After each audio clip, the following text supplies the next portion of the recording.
Nice.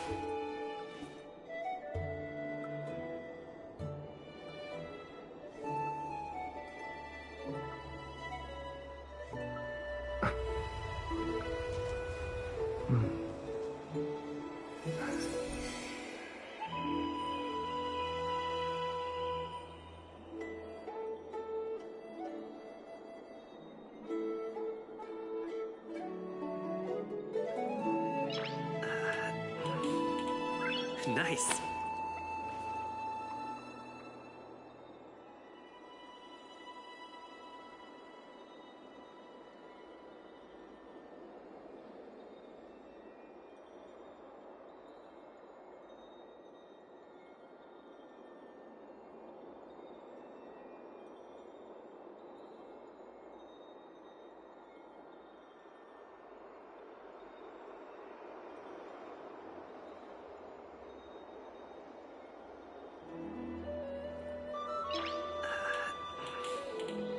Nice.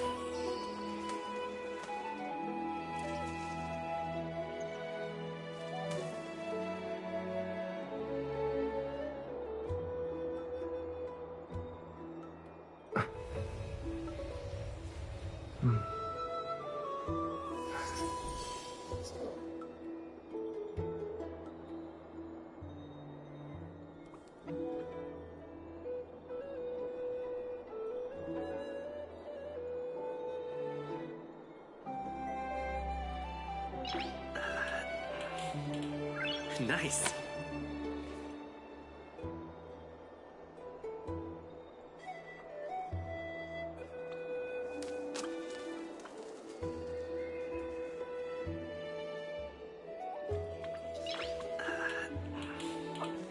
Nice.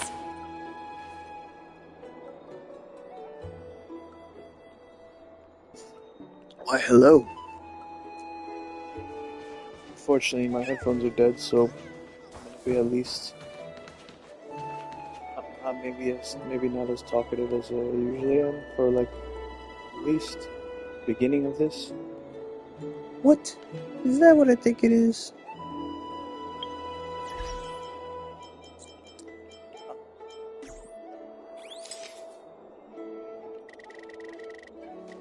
It's a little Treeby doll. Alright. Hopefully they don't take too long to charge.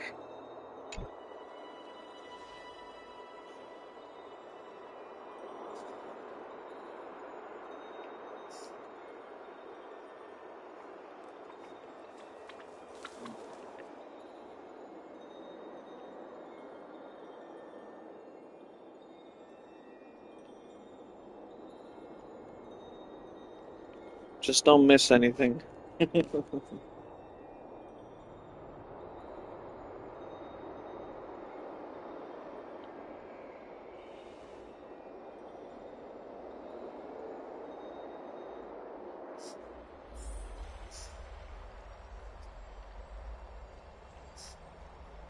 Ah, it's you, Cass. I finished the anthology of poems you lent me. Here it is. I thought you'd be too preoccupied to find time for reading. Precisely because of these obligations, I felt compelled to read it swiftly. Wouldn't all these preoccupations slow your pace? On the contrary, knowing that time is limited can push one to overcome their limitations. The weight of these responsibilities seems to have enhanced my reading efficiency. I understand completely. During my time at the Grove, the closer exams drew, the more efficient I became at tackling everyday mundane tasks. Anything but my actual studies. Precisely.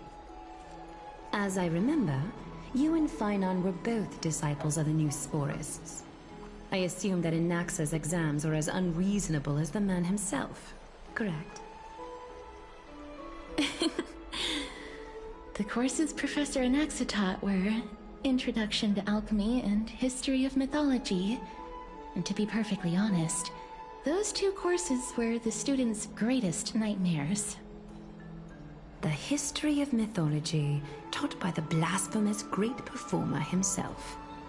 I can imagine their fear. Now that I think about it, students would often rush to the podium during class to challenge him on those blasphemous ideas.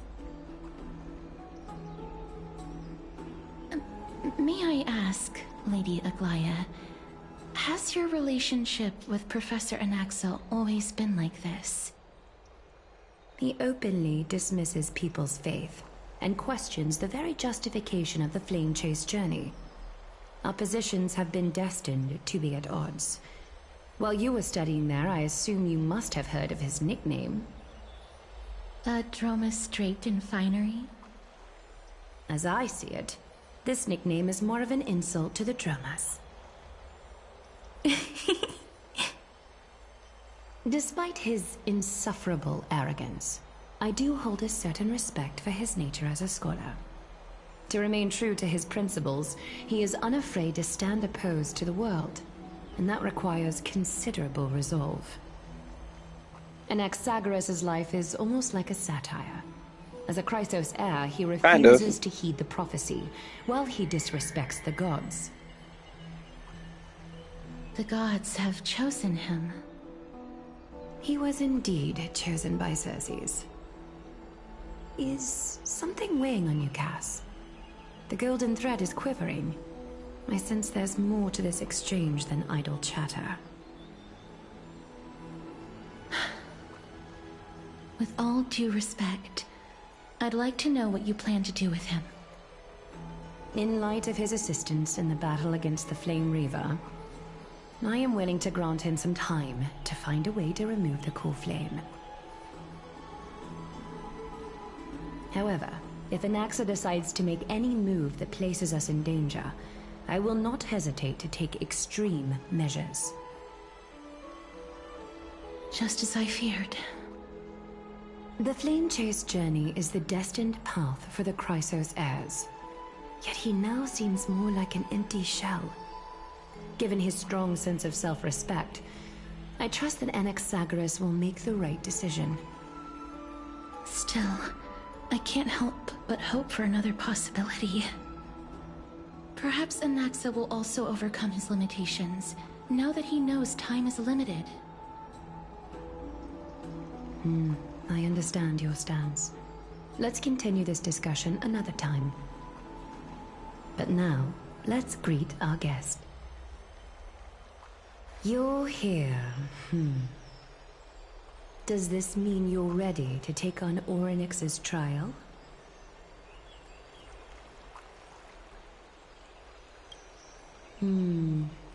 It seems that this sacred beast is just as indispensable, given their intricate ties to the Titan.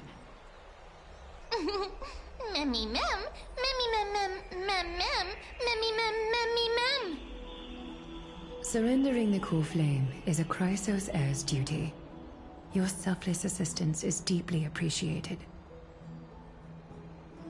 However, I urge you to carefully consider the risks of accepting the trial. Becoming a demigod means forsaking your humanity.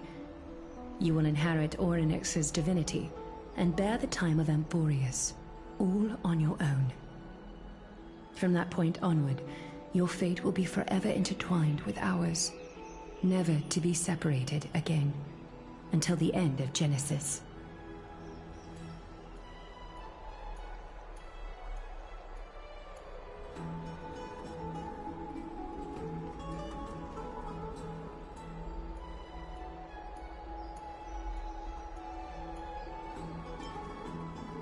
It's exceedingly rare to find a capable Chrysos heir. If this path proves unattainable, I am willing to lower my expectations. There are still many priests of Yanissopolis and their descendants in the city. If I'm left with no other option, I'll try to find someone worthy among them.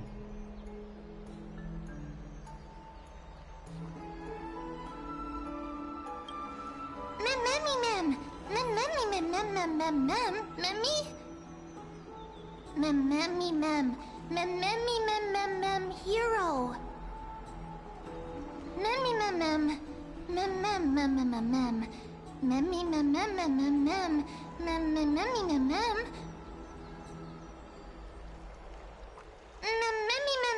Why do I feel like something bad's gonna happen? No?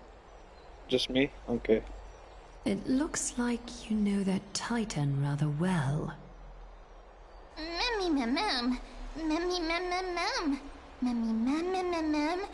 Memmy mem mem mem. Memmy mem mem mem. Memories that exist outside of your own experiences. I can't explain why, but I can vouch for Mem's words. When I was in the abyss, I heard the Titan's groans, full of pain and grievances, yet without any ill will.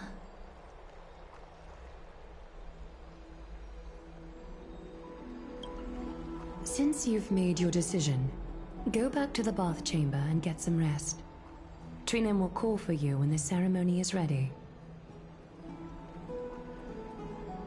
It is difficult for me, as the guide, to absolve myself from blame for things to have progressed to this point. Time and again, you have risen to the occasion for Akima. Nearly rewarding you with some honeydew is no longer able to express the extent of our gratitude. When the dust settles, I hope that we'll have the chance to have a long chat regarding your return journey and the curse of the sky. It's about time that we lift the taboo and discuss things openly.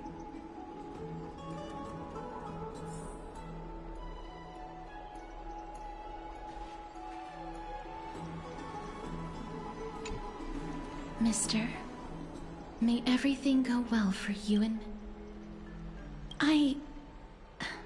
It's nothing. I only came to discuss some matters with Lady Aglaya. Previously, I lent her an anthology of poems that Lady Trianne had gifted to me. Tracing back, this anthology was something left for Lady Trianne by a bard before their passing. Although personal properties should be cleared out once their owner has passed on, Lady Trianne gave this book to me since she knew how much I liked to read.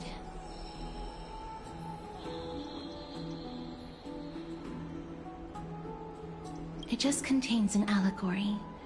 In a faraway land, in a city known as Styxia, a dragon corrupted by the black tide descended one day, swooping upon the city like death itself. It swallowed the princess of the city whole before it was suppressed. After taking down the evil dragon, the warriors discovered that the princess's life had already met its end. Overwhelmed by grief, the queen hired an alchemist to resurrect the princess using the dragon's flesh and blood.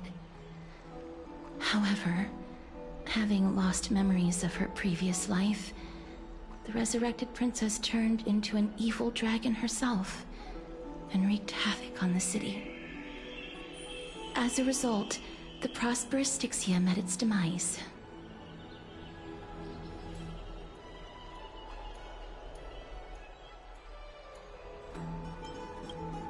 Mem, mem, memmy, mem, mem.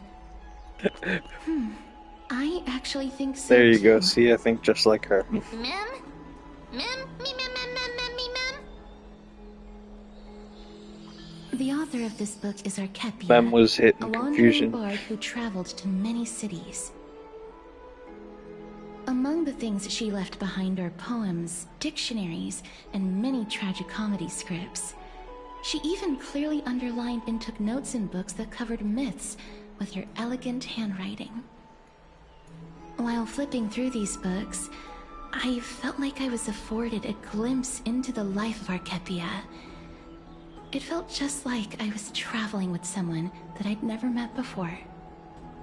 It was as if she had yet to pass on and was still alive.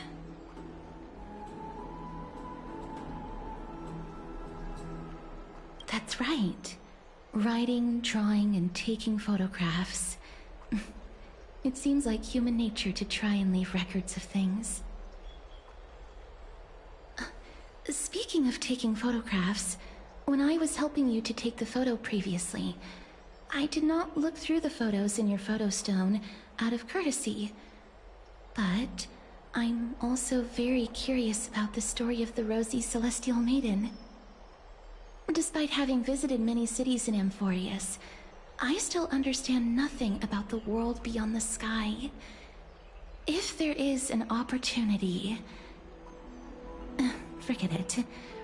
Let's talk about this in the future. For now, I only hope that you'll be able to complete the trial safely and obtain Orynyx's blessing.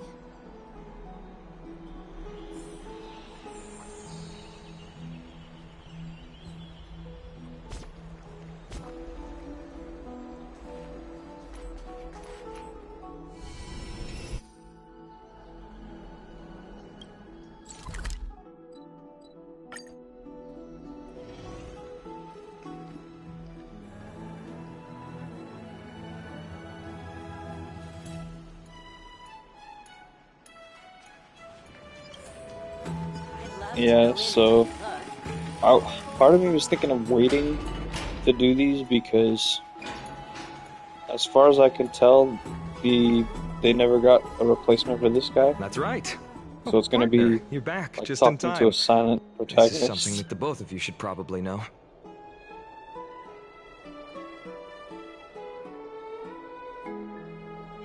I wouldn't call it trouble. I just think it will be favorable if the both of you understand the situation in Akima better.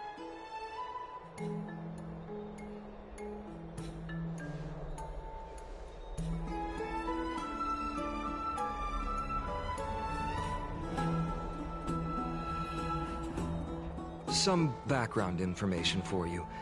The Council of Elders is an authoritative body in Amphoreus, made up of different city representatives.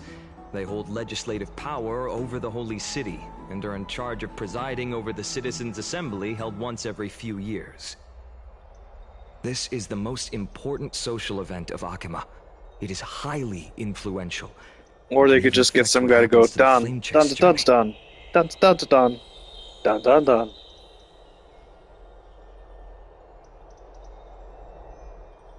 Despite her vision and wisdom that spans across thousands of years, even she cannot win over the hearts of everyone.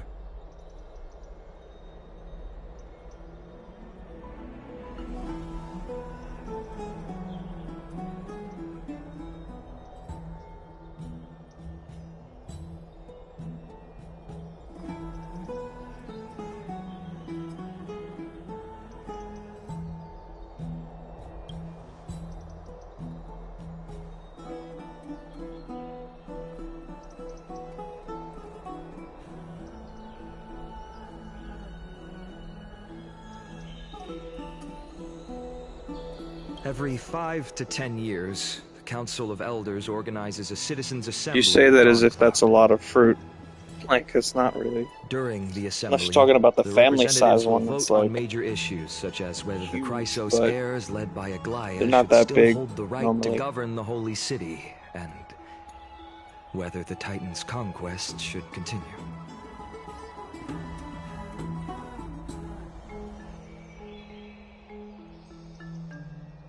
That is correct. However, the problem lies in the fact that there are ill-intentioned extremists in the Council of Elders.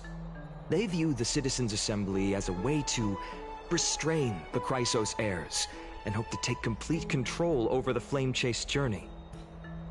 We can refer to them as the Opposition. During the assemblies held in the past 100 years, the voices supporting the Opposition have been growing stronger in the shadows. It's only thanks to Aglaya that the Flame Chase journey has been able to continue to this day.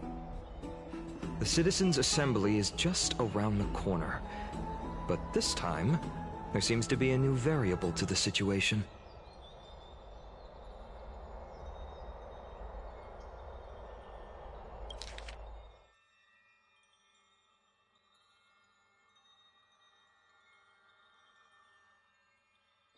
Well, the way that these devs have been going, a lot of their stuff has been kind of jabs at the woke people in a way.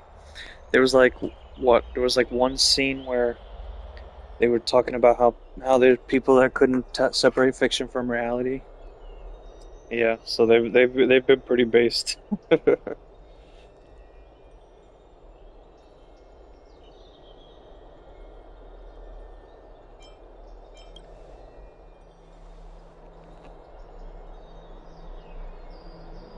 I'm afraid that the Council of Elders might want to take advantage of Professor Anaxa. Aglaya will surely take back Circe's core flame, but with Anaxa's current condition, it's so unique that nobody knows how taking the core flame away from him will affect him. He has always been someone that is only concerned about his own research. I'm certain that he must want to escape from the monitoring of the Golden Thread and protect himself. If the opposition were to offer an olive branch at this time...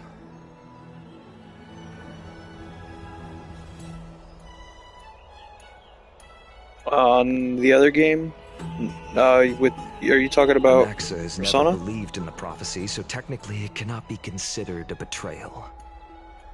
However, he has taught many Chrysos heirs, and has long been considered an important ally of Because if that's what I'm thinking of, you have to do that on Merciless, right?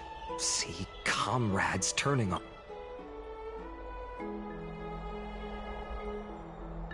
As I believe in his character, I plan to plead with Aglaya and try to buy more time for him.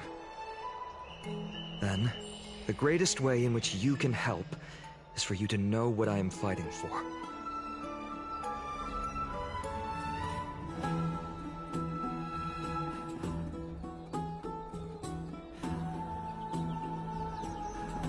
Yeah, I'm not gonna do that on stream.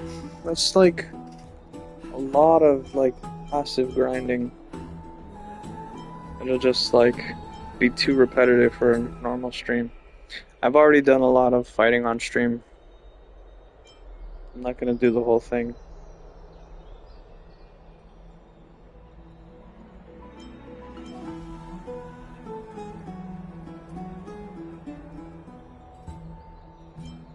Allow me to apologize for the fact that we always seem to be troubling you. I hope that Orynyx will show more benevolence and be more accommodating. I will go and rest and regain your strength. We'll meet at the when vortex it comes in a few to days. her, right? Like getting right. at the bare minimum, you want high Council of Elders high Citizens Assembly. 99 ag 99 what is it? EN? Agility and endurance. You want those to be 99. And I think I got to like 92. But that just means I need more incenses. Although if you have the Lucifer knife, it gives you +7, so that really doesn't matter. I think I just need more practice.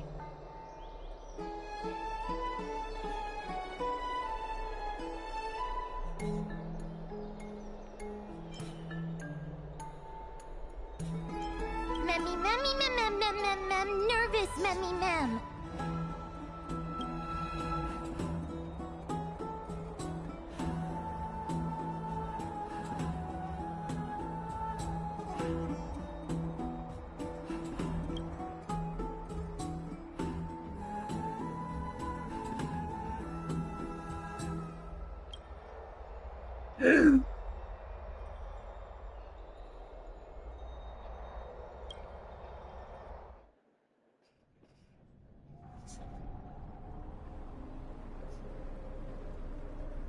Esteemed one, Orynyx's vacant totem awaits. If you have already made your preparations to become a pillar of Amphoreus, please, step forward. Isn't this a bad idea? I've already got... One thing that doesn't make sense with this whole thing, right? They want me to become a Chrysos heir and get one of the powers of the gods, but they already gave me another element, which was the ice power. So I'm not gonna actually get anything that I can use. It would have been more interesting if they... Like, I don't even care. Like, I would have been okay with getting a second element this early. But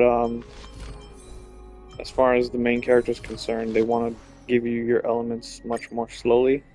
Because we already have 4. We already have 4 out of 7.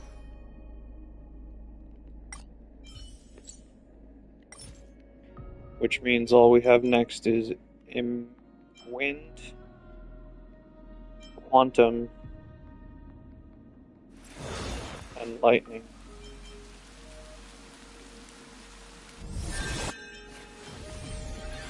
So yeah.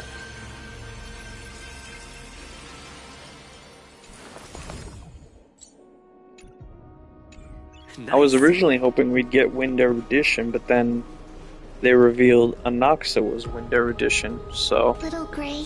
that shot that in the foot. Thank you. Your resolves cannot I'm not be gonna get questioned. Quantum Erudition because Quantum We Erudition is praise Jade. your pure selflessness and courage.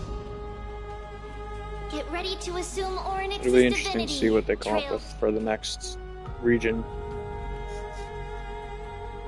The divine position of Oryx has already been vacant for some time. We can feel the space of the trial closing. As there isn't much of their soul left, we'll have to complete the ceremony before their soul completely dissipates. Oh, what, like Genshin?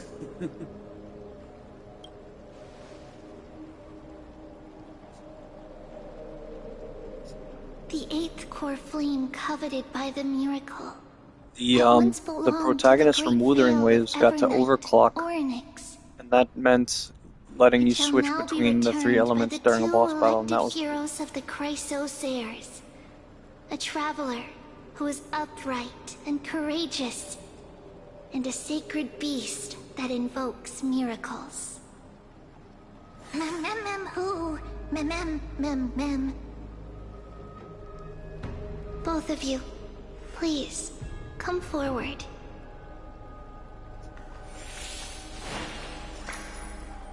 Recite along with us.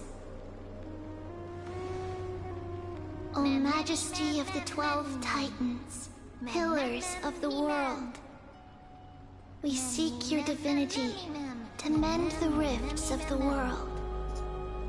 Fill our bodies with blood of gold, till we wither in willing service to the prophecy.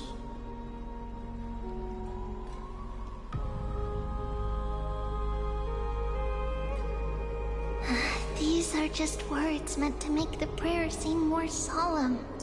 Oh, I just Please, realized. focus. They made, they made a new type path, but not a and new surrender element. the core flame. Which means there's 7 elements and 8 paths. Which means they probably have to come up with a new element at some point to make it balanced. So your main character can actually have one of every type and one of every element. Because right now 7 and 8 is unbalanced.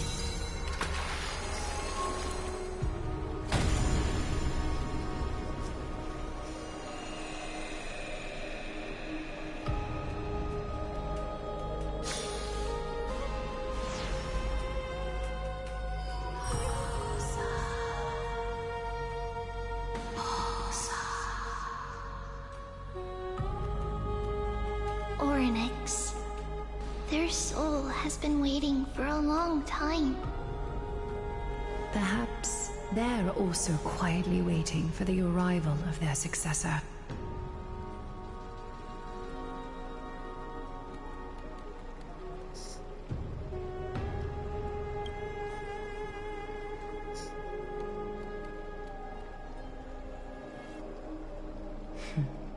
The last time I heard this, things didn't turn out that well.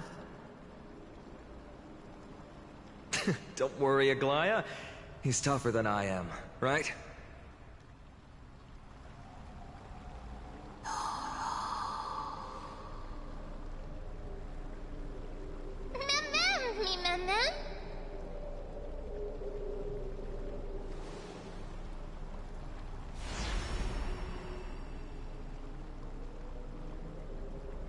Traveler from beyond the sky, let us pray that the Titan acknowledges your worthiness.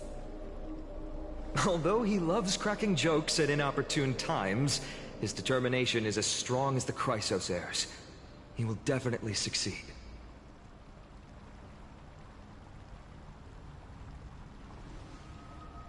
While he's away, I would like to have a chat with you, Aglaya.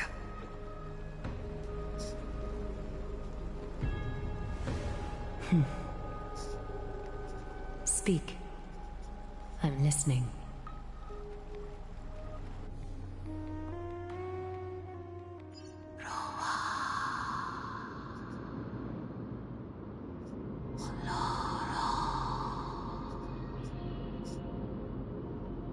Slap, slap! Wake up!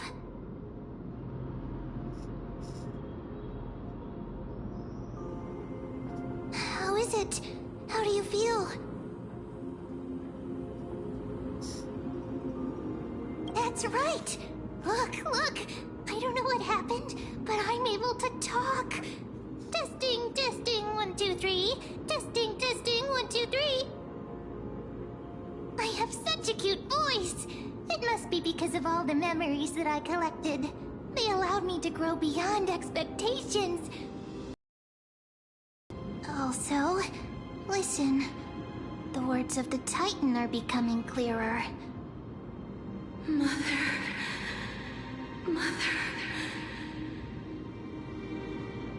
It hurts. Have I finally reached the end? Are the years of isolation coming to an end? Next. Oh, how heartbreaking. Ever since the figure draped in the black cloak robbed them of their core flame, they have been relegated to waiting in isolation in such a confined space. We are going to help alleviate their pain, right?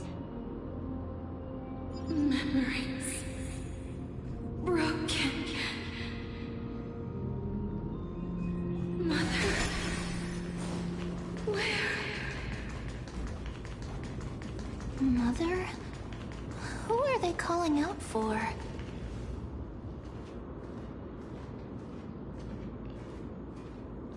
You. It's you.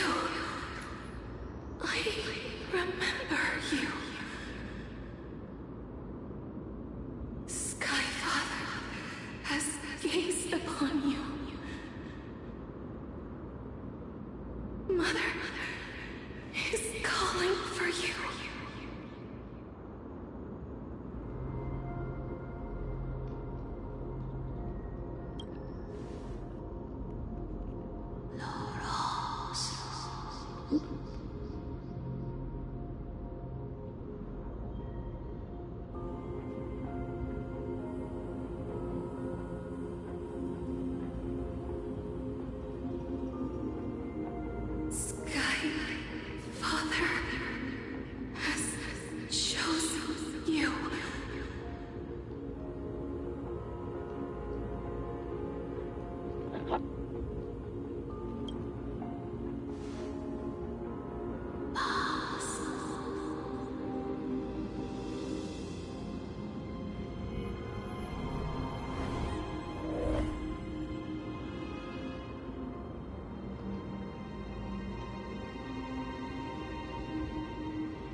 Mother is no longer responding.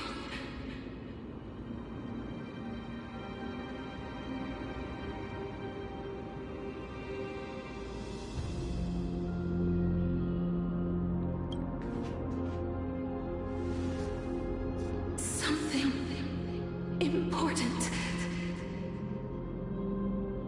An important matter. Orynyx, listen to me. Aren't you tired? Throughout the long years, you have always been protecting the fate of Amphoreus. Each time people draw strength from within their memories, Every single ripple falls onto your shoulders. There's no need for you to bear this any longer, Orynyx. From today onwards, someone else will bear time on your behalf. This is why we have come. Freedom. Freedom. I want freedom. Oh, poor child. Everything will be fine. Let us help you. God, I would kill for a character have who a has good rest either now. nihility and time powers.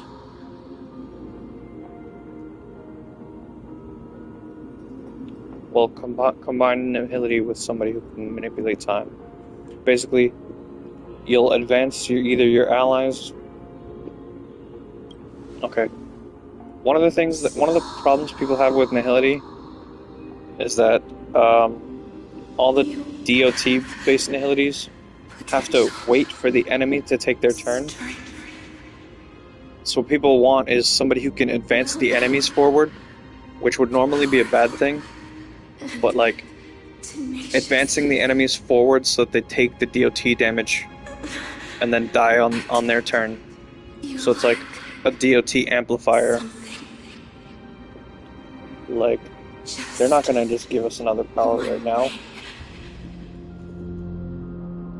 That'd be too OP. Lacking something. What is it? We just got our new ice power. What you lack is a future.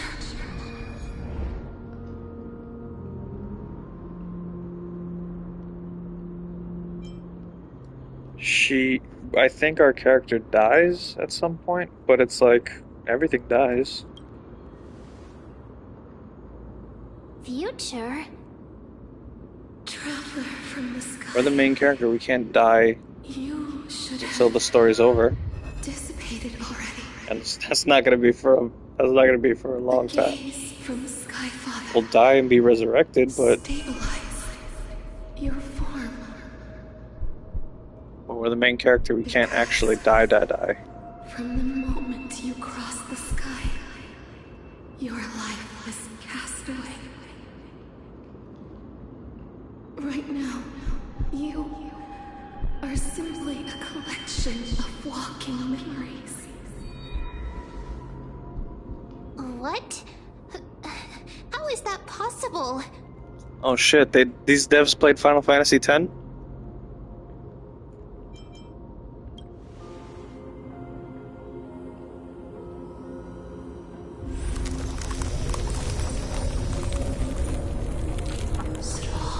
Well, to her, this is her world. She doesn't know any about the world beyond. Someone must inherit. She has a vague idea that you came from somewhere else, but she doesn't know where that somewhere else is. If the pillar is lost, the laws of time She just knows that it's from beyond the sky. Amphoreus will succumb. Other worlds outside of here don't exist to her, at least.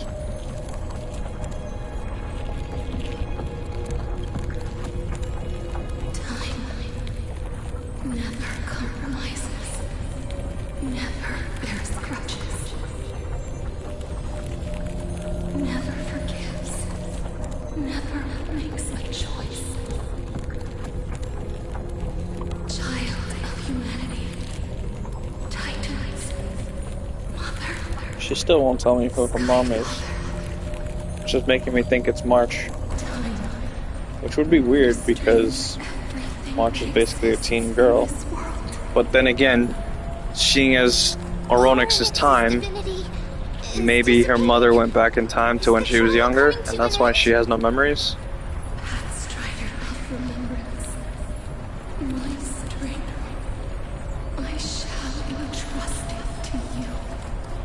There's a lot of different theories about March, but we won't know yet. If you wish to, save it. find your future that has been stolen. Even if that means you'll have to cheat death. You'll have to challenge that hand of shadow clasped with unyielding fingers.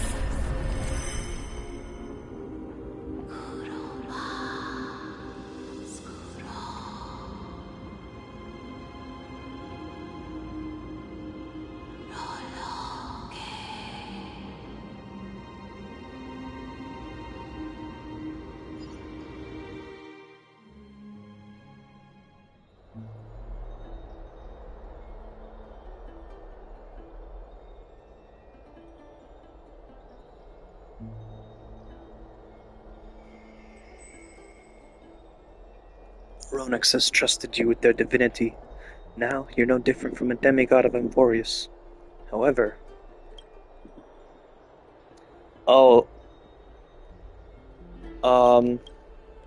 when it comes to Persona, enemies can have anywhere between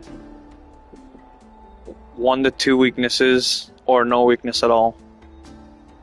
And so it becomes up to you to be able to have the flexibility to be able to deal with that. Whether that's using almighty damage if they have no weaknesses, or using statuses to inflict an ailment to do a technical follow-up, which will ignore the resistance, or using theurgy skills, which ignore resistances as well.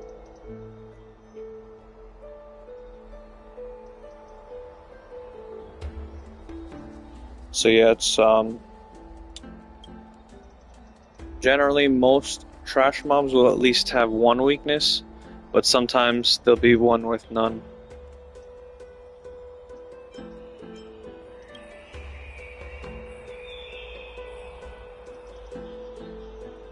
For you to be able to say that even now, you're truly impressive. There's something that I've never told you. When we landed on Amphoreus, our car was pierced by Nikador's lance. Do you remember? Back in the ruins of the Abyss? This was what I said. You passed out when our car got hit. I blacked out too, but not before dragging you out. It's a good thing we were in the car, or we would have been crushed to pieces. Actually, my account kind of made light of the situation. What actually happened was much more complicated. You were severely injured back then, with several wounds, still bleeding profusely. I struggled to carry you out and used the last of my strength to stem the bleeding. But last, I was also hit by a falling rock and lost my consciousness. Oh yeah, once you find what the weakness is, it'll always be registered. But then you'll also have to be wary that sometimes different enemies on different floors, even if they match each other, will have different weaknesses. Take, for example, the platinum dice. There are 2 different platinum dices depending on what floor you're on. One platinum dice will be weak to lightning, but the other will be weak to... I can't remember, but... the game likes to trick you and make you think that the enemy will be weak to what you thought they were. So, if you want to save time, eventually Fuka gets a skill that scans it automatically, but you have to wait 2 or 3 turns before it's available. The other way would be giving the MC a persona that has 1 of every element, and then having your other companions always have an element as well. So that's why Ken and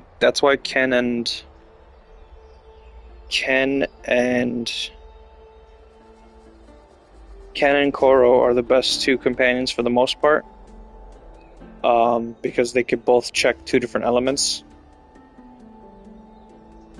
But then your 3rd companion would either have to be Mitsuru or Junpei. who only checks one element. But Junpei is good because he has all three physical skills and one element. Yeah. One thing that you have to pay attention to is not just their name, but the way that they're colored and what mask they're wearing. It doesn't really help like that much, but you'll be able to kind of, so that like there could be two. Let's say there's two Mayas. One Maya will be like, shit. Hold on. Each, like, one of them will have like a blue mask and the other one will have like a purple mask, and it'll like, I think the one with the purple mask has a crown, and so it's just like, that's telling you that there's a difference between them while they're in the same fight. It's like,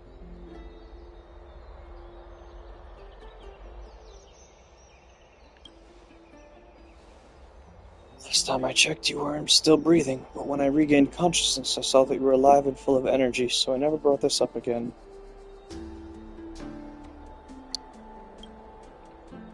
I'm not sure whether the gaze of Fuli has anything to do with this matter, but according to the Titan, you are living in the form of a memory ray, just like those objects of the past miracles of Oronix. Perhaps Mem is the anchor rope that ties you to the present.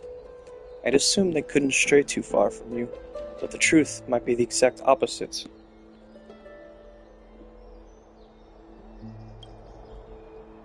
It's not time for us to despair yet. There must be a way to save you. Oronix mentioned finding your stolen future and cheating death. Considering Mighty's indestructible body, it seems to suggest there's some kind of miraculous power in Amphoreus that can even reverse death. The key seems to lie with the hand of death's shadow. Those whereabouts are unknown.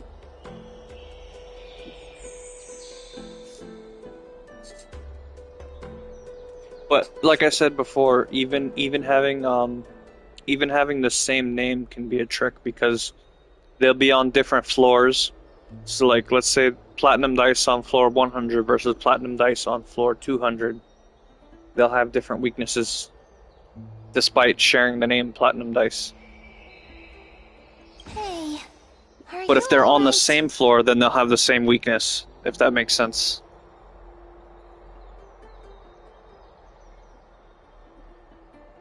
As long as they have the same name. I heard you two talking about Thanatos. Cass is also very concerned about the warning. She has left the vortex and returned to the garden. Shall we go and look for her? Thanatos is the Titan that Cass has always been looking for. Regardless of whether there are any clues, there's probably no one else that understands death better than her.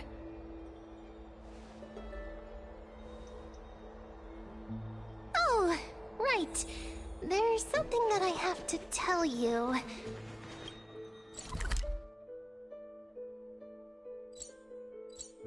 The Chrysosairs already know everything that has happened to you. I was too worried, so I told them everything. Please don't hate me, okay?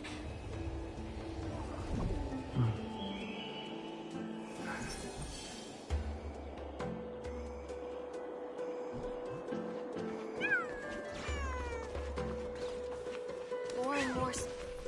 Mister, I'm right here.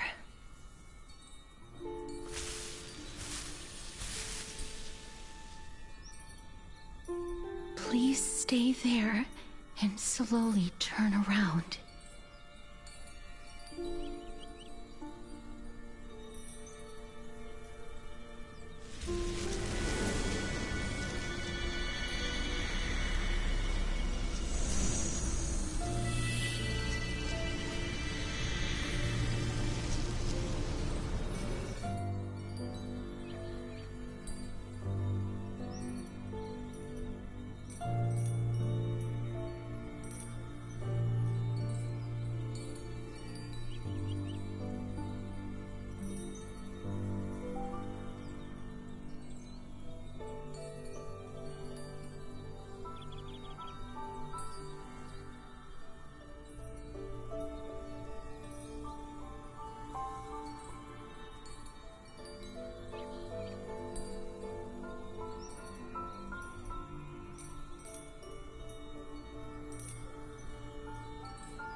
Sorry, I stepped over to the bathroom assuming they were still talking.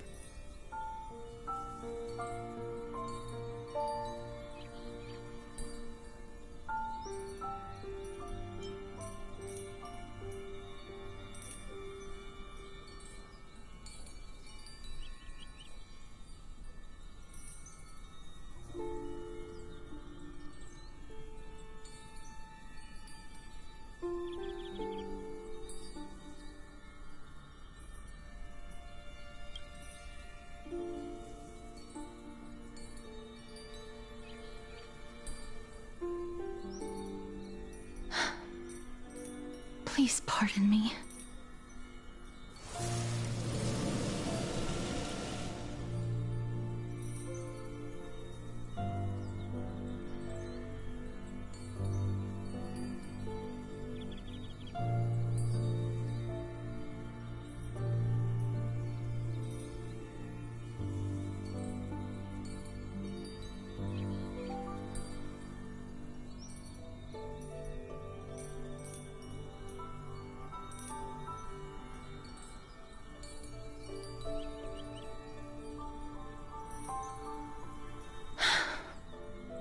Just as I expected.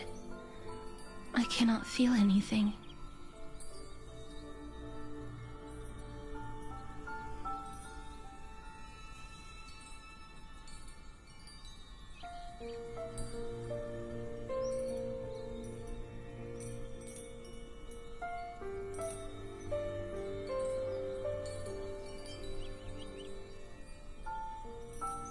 Back at the Grove, I was puzzled as to why you were not affected by my curse.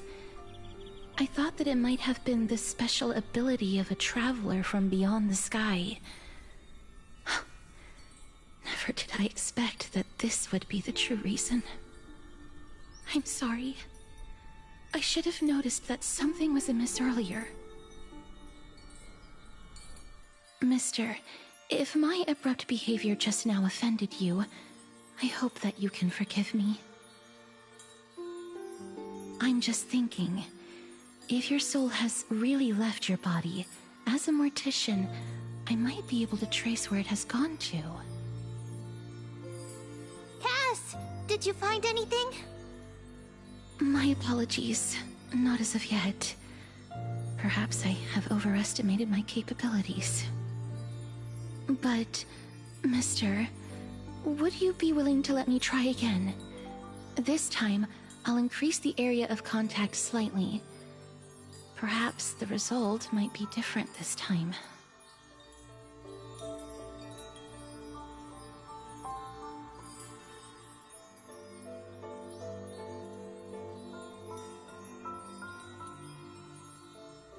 I have never touched the living in this way before.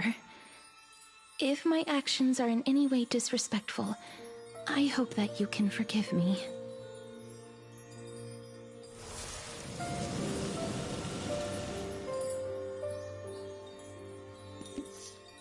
Oh, you could be disrespectful.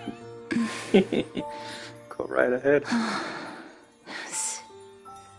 It's like Rogue and Gambit situation. The woman who can't touch anyone finally touches someone who she can touch. Well, technically she can't touch Gambit until I think Gambit has to figure out something about his powers. I don't know. It's been a long time. Eventually she could touch Gambit. I seem to have caught a glimpse of something. Your soul is currently roaming someplace and cannot find a way to escape. But perhaps it might not be a bad thing. If your soul is still wandering around, it means that we still have time. We have a chance to find it before the fingers of Thanatos sweep everything away. Clues. Just a few more. I need more guidance. The connection has been severed. With my strength, I'm not able to trace it. It was me. I was a little too hasty. Don't worry, mister. Although we currently have no leads, I will do my best to search for the whereabouts of Thanatos, bring back their core flame, and personally return to you the life that you have lost too soon. I know that I'm lacking in confidence, but I hope that you can keep this promise of mine in mind. Before I manage to deliver on this promise, please do your best to hang on. Amphoreus needs you.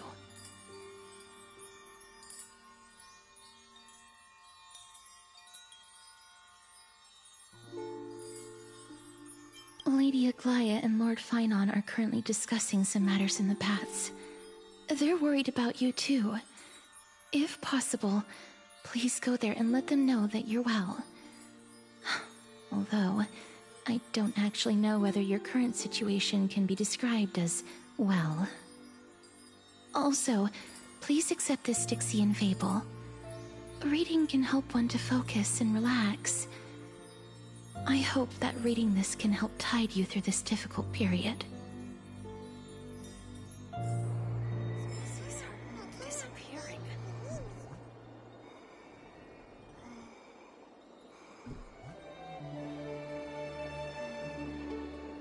Yeah, back on my conversation about the elements. The reason I wanted ice abundance is because there is no ice abundance. The main... Okay, as far as the remaining character combinations for the MC, Wind, Lightning, and Quantum, Abundance, Hunt, and Nihility. Unless they make a brand new element, there's a lot of doubling up on things. We already have Wind Hunt characters, we already have Lightning Hunt characters, we already have Wind and Lightning Abundance, we already have Wind and Lightning Nihilities, we already have Quantum Nihility, we already have Quantum Hunt. What? Do we have a Quantum Hunt? Yeah, Quantum Hunt would be Seal. Quantum Abundance is, what's her face? Okay. Anyway. My point is, Ice Abundance would have been the ideal for a fresh MC, because it would have been the first Ice Abundance, and given him like a unique space to do something interesting.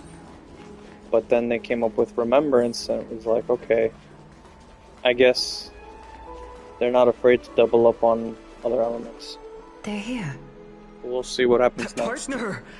Hyacinth said you definitely wake up. How do you feel?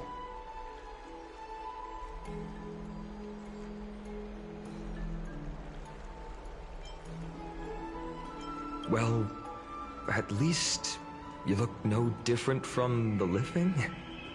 I think that most living people don't even look as good as you do. You've completed the trial of time, and I have to admit that the process went better than I expected. What's that supposed to mean? Even in the end, that Titan's heart still showed a soft spot for humankind. However, I never expected that two people who have cheated death would appear in Akima at the same time. That's what we have been talking about. Mighty has been in Akima for such a long time, but has no one thought to study his indestructible body? If there were even any minor breakthroughs, we wouldn't be as clueless as we are right now. Many have had this idea, but so far there have been no results. If it were successful, Thanatos wouldn't have disappeared without a trace. Nevertheless, now is not the time for us to give up. At the very least, we can still see a glimmer of hope. Cypher. If anyone in this world knows the whereabouts of death, it would be her. I'll try and get her to return to Akima, but do be prepared for a less than ideal outcome. Please understand that throughout the history of Amphoreus, no one has ever managed to escape the clutches of death. At the end of time, Thanatos silently awaits all. It is my duty. It's kind of funny that, like, to bear the divine we're getting, like, time. a subtle repeat of But before that, just... Penacony, What's wrong, Aglaia? but the difference is this, in their world, Thanatos is a death titan, but the death in Penacony was a meme that was called death, even though it wasn't actually death. He has initiated contact with the Council of Elders. People didn't understand what the spirit of death in Penacony was doing, so they assumed it was killing people, but all it was doing was bringing people to the secret Penacony. Otherwise, the efforts of my teacher so their fear caused it to warp and distort into an evil being rather than well, please tell me you get to test him in combat, because that would stupid. I'm back here again. I remember this dream. If we don't. This realm is covered in a silk-like fog, and the land is barren and harsh. The crowd of travelers leaves tracks everywhere. Hey! Excuse me! What is this place? Where in Amphoreus are we?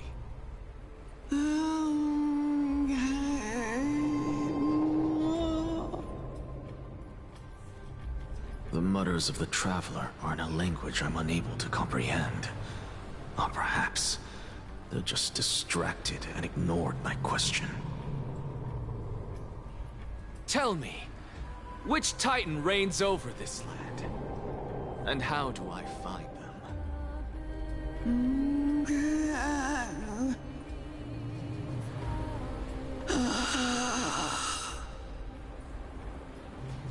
Hand of Shadow.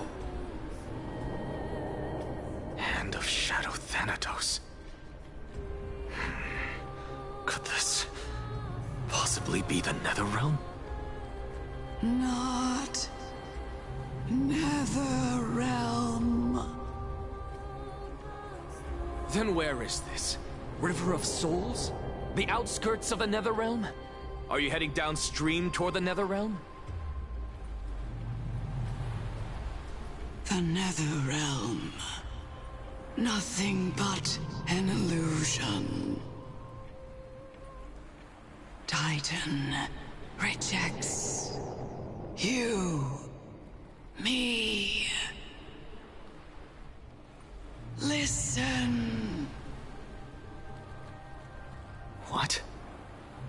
The traveler lifts their wrinkled fingers and remains silent. I look in the direction they are pointing and listen closely. There. A massive shadow brought the sound of rushing tides. The sound of tides. I can hear it.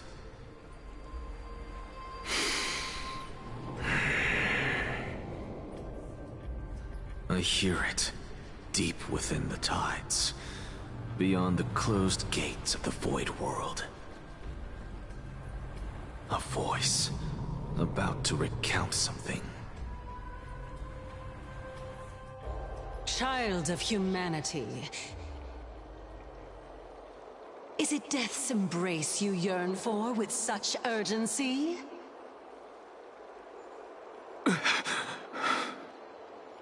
Oh, you have awoken. Welcome back to the mortal realm. Your consciousness is dissipating much faster than I expected. Ultimately, it seems like the Titan's core flame is incompatible with a mortal body. How much longer can my consciousness remain in the mortal realm? In my estimation, at best, you'll see 15 more entry hours. 15 days and nights. What is it? Are you finally starting to become attached to the mortal world now? On the contrary, 15 days feels a little too long for solving a singular problem.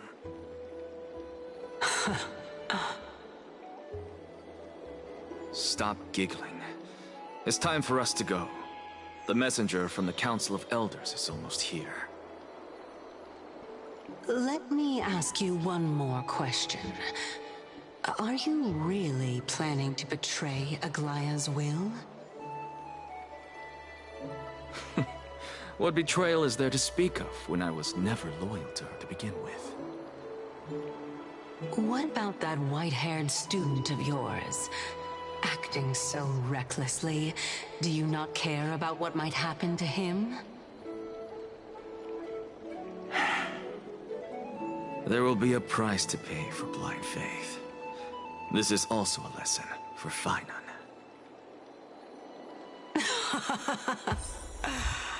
You truly are a strict teacher. Of course. This is how I've always...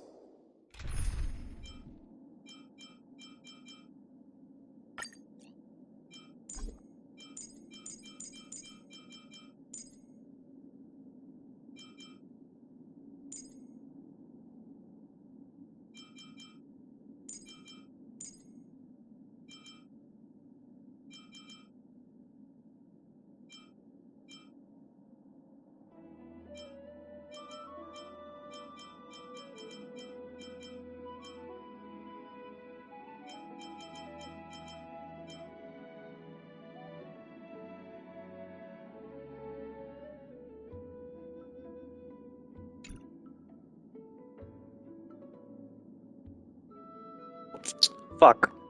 Here I am talking to myself. Yet again. Alright. I was saying, we're gonna test out a team with him, her, and her. But, realistically, she's also good for her. So it's like really hard to come up with a good team for them. Because, like, I can't just have them, and having them would slightly be worse than having her. So it's like, it's really a matter of preferences.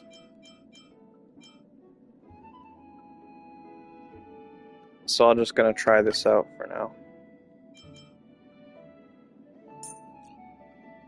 I can't even check his character sheet. So I'm going in blind. Going in blind here. Watch this magic trick.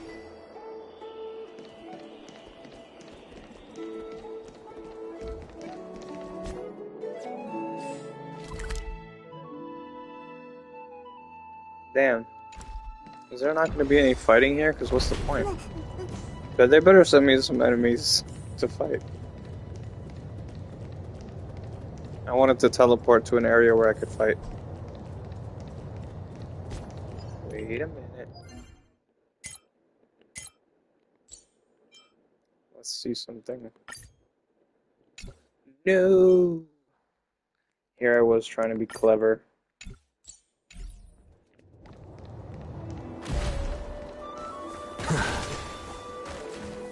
Sorry to keep you waiting, Lord Inexact. They've gotten better about letting you test out trial characters. I greet you on behalf of all the citizens of Akima in the story and express my deepest regret about what happened at the Grove of Epiphany. Last story quest they let us play as Mighty. I never expected that you would personally come and meet me. And I accidentally didn't equip him to the team once, so I didn't get to use him as much as I could have, but I have still. come as a testament to the justice of the Council of Elders. I found out too late, but I still got to try him. Antikytherians here? They have been a rare sight ever since the Chrysos War. I extend to you my utmost respect, revered Titan. I am Lycurgus, though you may call me Lygus, holding an honorary position within the Council of Elders in Akima, and as the Theoros, I stand to protect the right of all upright citizens to express themselves freely. You can see them too? Only the upright citizens? What about the lying down ones? We Antikytherians perceive the world through the amplitude and frequency of souls. What about the sitting ones? Just as I am conscious that Lady Aglaia's secret is there no one in wheelchairs here? on our private meeting from afar, if necessary, Lord Anaxagoras, I can sever the golden thread to protect your fundamental rights. The demigod should know better, for such is her station.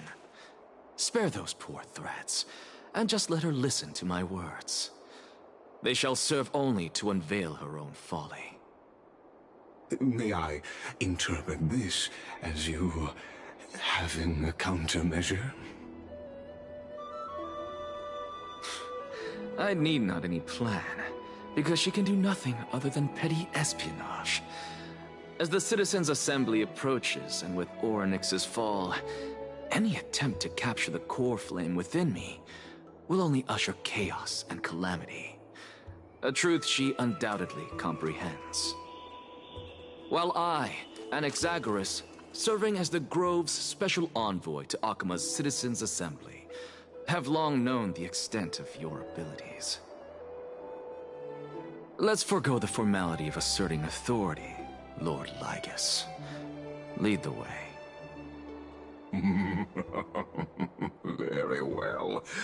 Surely Lady Kindness would appreciate such assertiveness in an ally.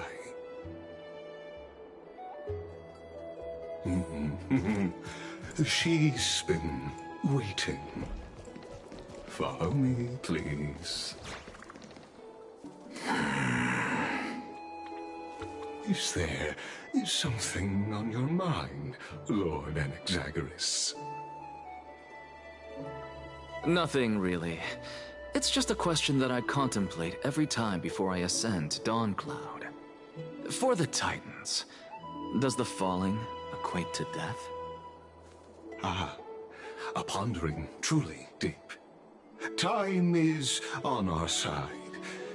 Do you mind sharing your reflections with me?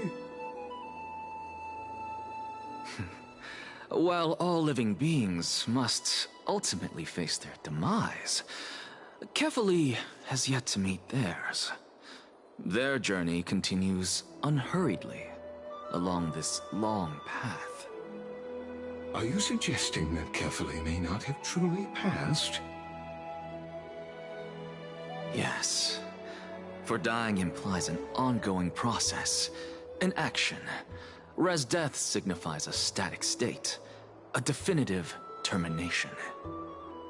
In contrast to mortals, Titans exist on a grander scale of space and time, thus elongating their passage into death. The notion of their fall is but a misinterpretation born of mortal ignorance. Ah, an intriguing concept, albeit challenging to substantiate. After all, Kefali has maintained a profound silence ever since the era Arasa, while scholars and priests alike have conveyed the message of the gods' imminent fall. Perhaps the gods, in their arrogance, deemed it beneath them to reveal their perspectives to mortals. Could you elaborate on your statement? Circes, the kin of the Skyfather as recounted in myths, now resides within my brain. Were I to inquire, Kefali would have no cause to refuse. Oh. That very well could be true. But what if the world-bearing Titan still chooses to remain silent? In that case, the myths crafted by the people of Amphoreus are nothing more than pitiful jests. It's worth a try. I believe, and I'd love to witness the fruits of your theory and the change it may bring to this imperiled world. Because I completely concur with you, Spindle.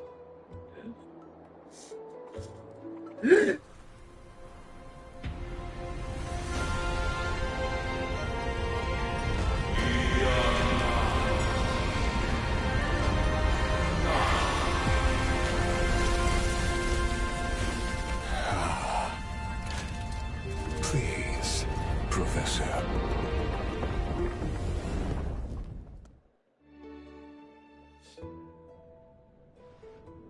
The children of humanity have indeed created a spectacle.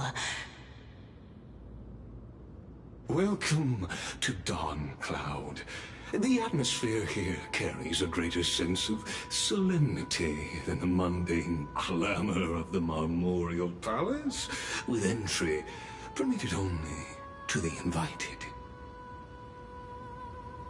Only esteemed beings grace this place, and among them I've received priests, scholars, warriors, and now we even have the honor to be in the presence of a Titan.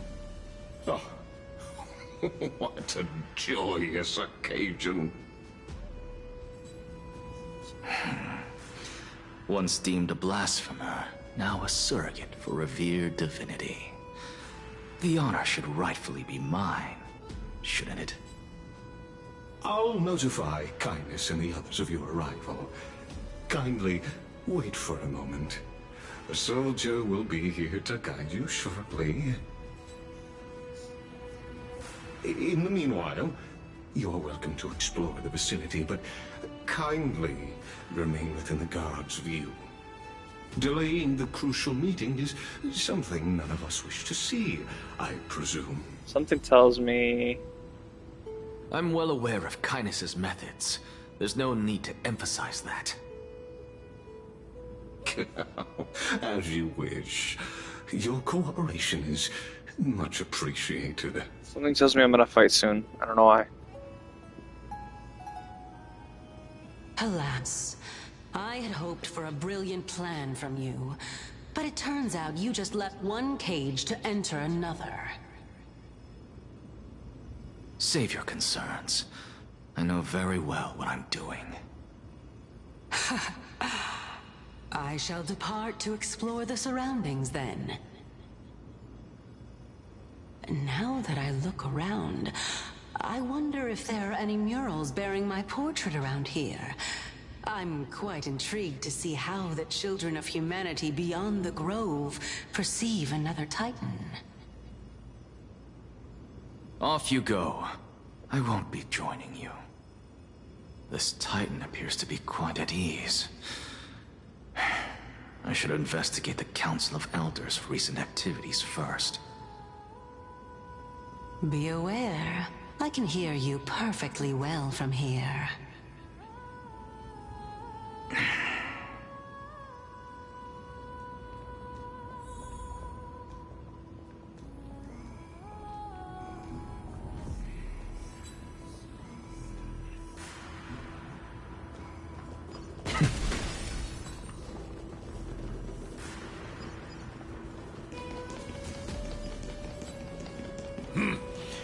Even blasphemous scholars can come here, it seems.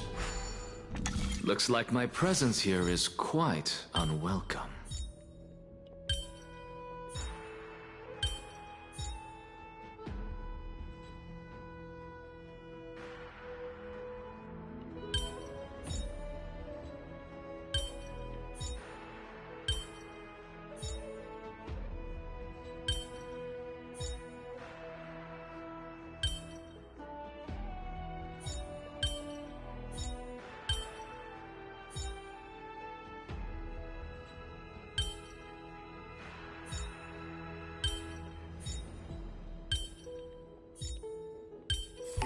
There you go. It's just an answer. Nothing too difficult.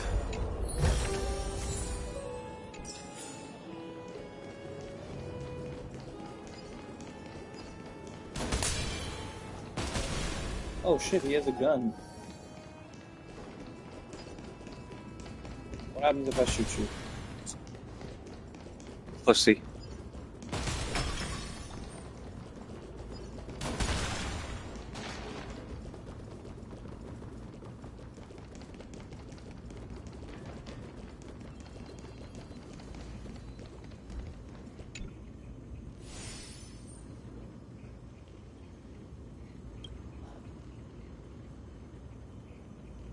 Is this a Titanic reference or something else?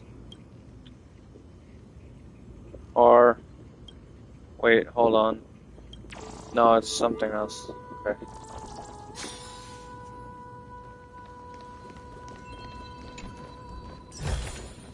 Take a look. This is pure genius in action. Oh.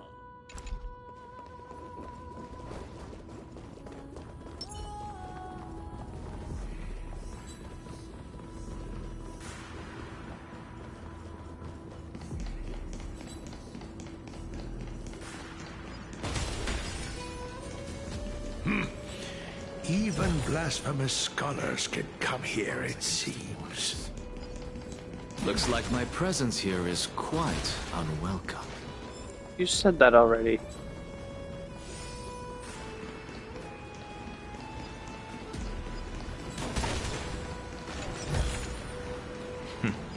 Go melt it down. Guess he has proximity chat turned on. Watch this magic trick.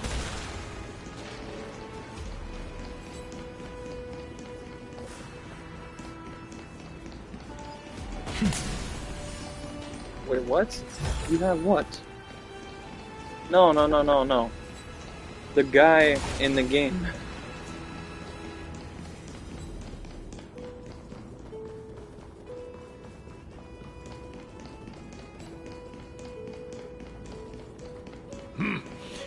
This guy. Even blasphemous scholars can come here, it seems. Looks like my presence here is quite unwelcome. This is pure genius in action.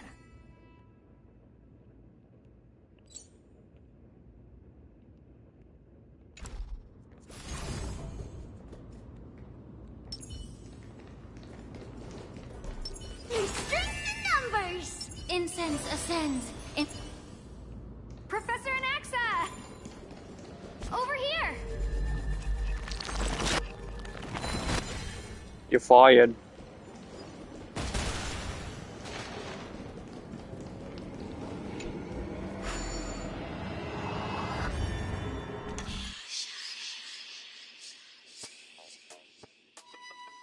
Oh boy, it's one of these. Okay, so if I go this way, it puts down there. Then, oh, I have to go the opposite way. Okay. 1, 2, 3, 4, 5, 6. Dude, that's not enough.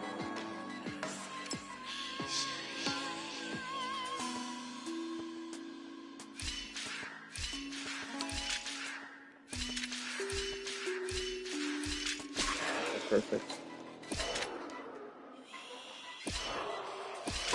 Damn it.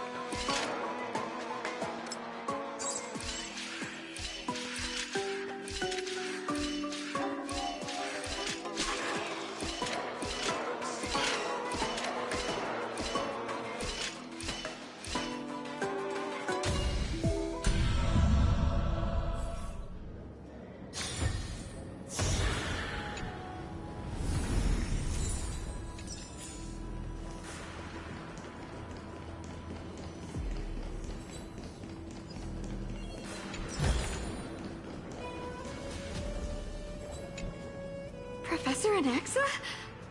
Word has it that the scholars of the Grove valiantly perished resisting the Black Tide. To find you here safe and sound, thank the Fates. You could say it's the Fates toying with us. It's only the Crimnoans and Idonians who chase glory through death. But your survival is a victory in itself. I'd settle for that gladly. So, are you here to report the incident to the Council? I heard that after the Black Tide devoured the grove, Akuma would be next in line, even with the demigod of stripes standing alongside humankind. Tell me, how much does the Council of Elders know about the Black Tide? Once Kindness and her followers learned of Circe's and Orynyx's fall, they proclaimed in the council that the Flame Chasers could no longer stand against the calamity alone.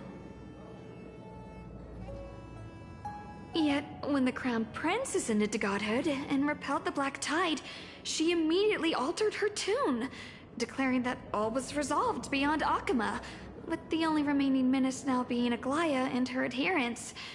They might well make their move at the upcoming Citizens' Assembly. No surprises there, those shifty opportunists.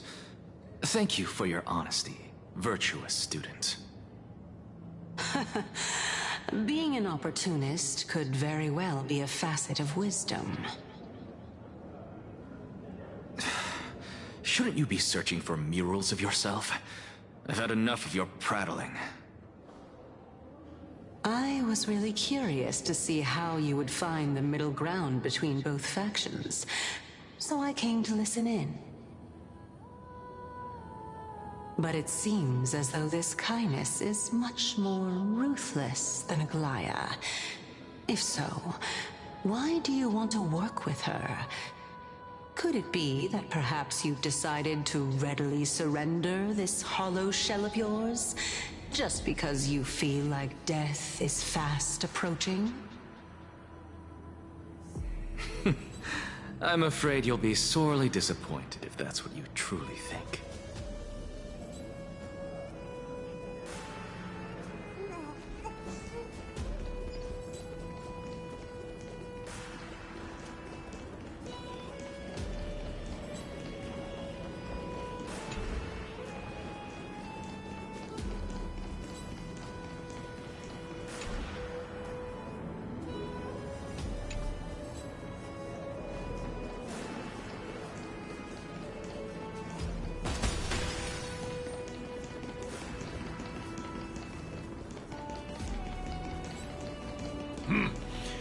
Even blasphemous scholars can come here. Anaxagoras, I thought that you had died to the Black Tide, just like the other scholars. As Kephale's priest, are you not aware of the decorum of respecting the dead? You're not allowed to call it the Black Surely Tide anymore. you It's the jest. Tide of Color. You Excuse you. blasphemous heretics are not worthy of respect from the Supreme Being. Let me remind you that on Cloud, so you'd better keep your deranged language to yourself. I am no longer that altar servant from years ago who could only acquiesce to the commands of others. I mean, you're the one out here calling it the Black I have Tide, but plenty of okay. ways to deal with people like you. I'm not sure whether I should laugh or cry right now. I can't believe that a follower What do you such mean, as like you could have been made by a creation titan. As I see it, a dead titan can't provide you with this level of confidence, right? Then who is it exactly? Could it be Kindness? You. Seeing how fond of you Elder Kindness is, I shall let that slide for now. Leave immediately, and don't impede us from receiving the Supreme Being's blessings. Seeing as we were able to hear of this matter from the mouths of others, it seems that Kindness is indeed quite sincere toward us. Perhaps this affair will proceed smoother than I had anticipated. Oh my, what a thrilling confrontation. As expected of one of Kephale's followers. Are you praising or insulting him? Praising him, of course. As a believer of the God of Deliverance, it is only natural that he detests evil. Didn't you hear me? I asked you to leave. Go as far away from here as possible. Don't mutter to yourself like some sort of madman and disturb my meditation. I've had enough of this. Could the 15th entry hour arrive any faster?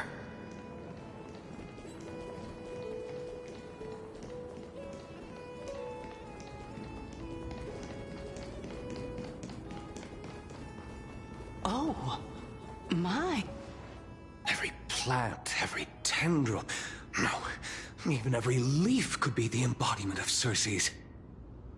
As a result, mere mortals who did not know what the Titan actually looked like chose to paint them as a giant tree instead. Their wisdom was portrayed as fruit, to symbolize how they shared their knowledge equally among the masses. Such exquisiteness indeed. This mural is quite abstract. I really can't tell whether you are praising or demeaning yourself. Now I'm quite curious whether the Reason Titan has studied figures of speech before. Of course I find such stylistic devices interesting. For all we know, this could be the answer to the question, what exactly are we? I, for one, am not willing to admit that I could look this ugly. Was this the reason why you failed in your attempt to refine my soul when you were ambushed at the Grove? Since you are aware of this, why did you save me back then? From my perspective, this point alone was enough to separate you from the average person. How do two lunatics coexist in the same brain? Therefore, it seems that your journey to Dawn-Cloud this time is not just to seek protection. What, then, is the intention behind your actions?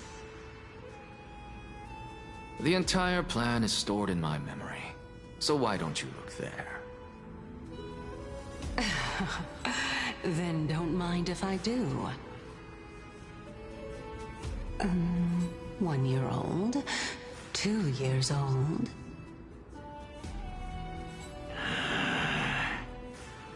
Oh my!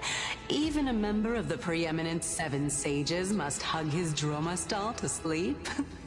How interesting. That's enough. How unusual. Your soul is actually trembling. This must mean that behind this toy hides a secret that nobody knows. Right? Just don't ask him why there's a hole in the bottom. Since our days are both numbered, I don't mind telling you more about it. This is a present that my sister gave to me. It's a doll that was made to look like our family pet. So there are other members in your family, eh? Are they also living in Akama? Awkward. Don't you just love to pick through my brain? Go on, continue flipping through my memories. It won't take long. You'll discover the answer when you reach the memories of when I was 5. Oh, the black tide is everywhere. I can't bear to look. When I was young, I couldn't accept this outcome either. Georios, Aquila, Kefali, and you, of course. Although I prayed to every Titan that I could think of for help, my efforts were ultimately futile. This...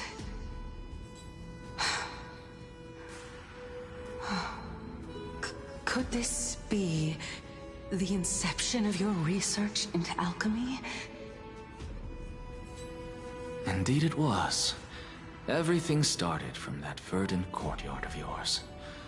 When I was pursuing my education there, I naturally also came to learn of Thelesis' theory as well. Oh, I remember that person. He was the one to come up with the concept of souls, right? Not only that, he also believed that life, as well as the composition, movement, and transformation of matter, all stem from souls themselves. This is why I thought that, since all living things stemmed from the same origin, why could I not sacrifice myself in order to resurrect my nearest and dearest?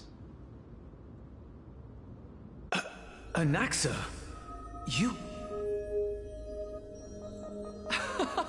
I did it, teacher!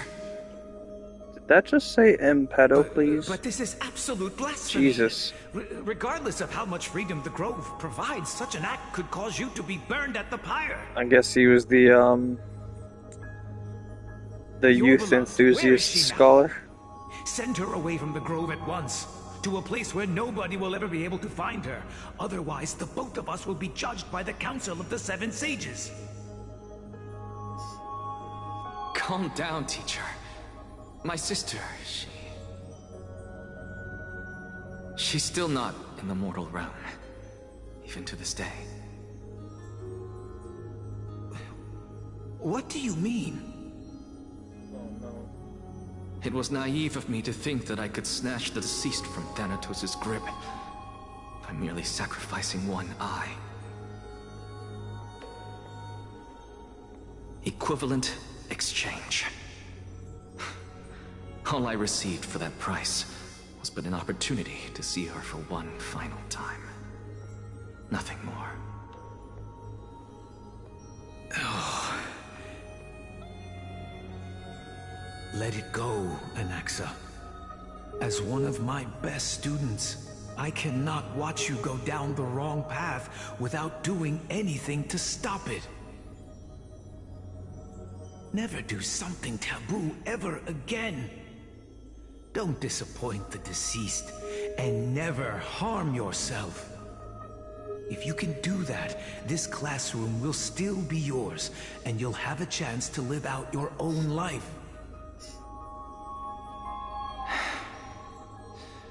Since I was able to see her one last time, I have no other desires.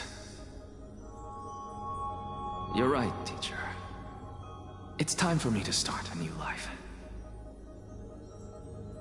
I am sincerely glad for you, child. Now then, what topic would you like to study? I wish to continue Thalesis' research. Continue the research into souls, but you know that the Grove has long since understood his philosophy like the back of their hands. Even if you continue digging into this subject, your efforts will likely be futile. No, teacher. After my fleeting glimpse of the deathly fog, I finally understood a single truth. Since ancient days, our understanding of the souls is but the tip of the iceberg. I may have lost an eye, but my view of the world has become clearer than ever. I have grasped the truth with my bare hands. Watch as I turn this farcical world upside down.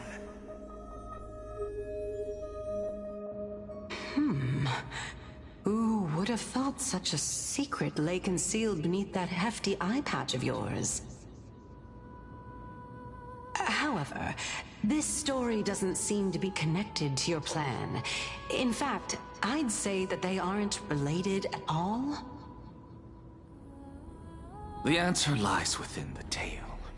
If even you cannot understand it, perhaps you should relinquish the divinity of reason to me. After all, it'd be a waste for you to hold on to it. My story ends here. Now it's time for you to tell me your secret. After all, this is what equivalent exchange means, correct? As expected, you laid a trap for me to step into. Unfortunately, even if I was willing to talk about my past, I may not know more about it than you do. Oh? Are you saying that the renowned Reason Titan is now admitting a lack of wisdom? Your followers are going to be sorely disappointed by this. Child of humanity, remember this. Being cognizant of one's ignorance is the greatest wisdom of all. Now I understand. No wonder you asked me to answer your random, nonsensical questions. Not only that, you're the only one who can shed light on my query. As the saying goes, onlookers see most clearly. Is that so? Lord Anaxa. I saw you muttering to yourself and was wondering whether you were caught in a delirium of reflective thought. I'm sorry to interrupt you, but time is of the essence. I have a message from Lord Lygus. Lady Kindness has met up with the Council of Elders and is awaiting your arrival, so please depart forthwith.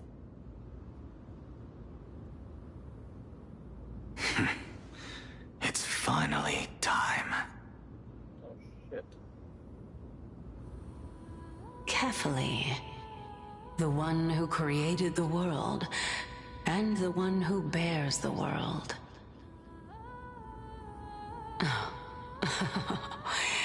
If you truly have not met your end, how will you answer the challenges of those who defy you? I didn't expect you to agree to Lady Kindness's invitation. What a wonderful turn of events. To tell you the truth, there are many people who hold grudges against that Lady Goldweaver.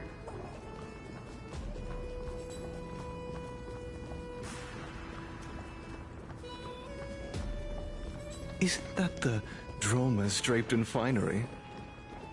Avoid his gaze.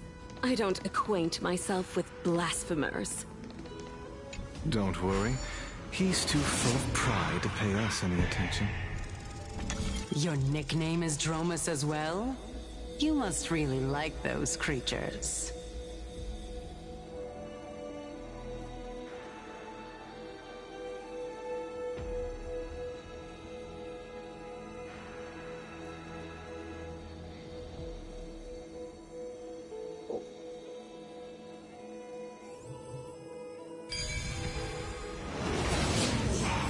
A student of Empedocles? I hear that his views run counter to the Venerationists. This is what being a scholar is about. A collision of ideas only occurs when there are differences in beliefs, and it is such collisions that lead to progress. Yet, in my view, there are only right and wrong perspectives, neither of which can coexist with the other. What radical thinking. I guess this is why the children of humanity always squabble with each other. How boring. You seem to be avoiding that Goldweaver person. Why don't you address her face to face? Lord Lygus and Lady Kindness are just ahead. I'll take my leave for now.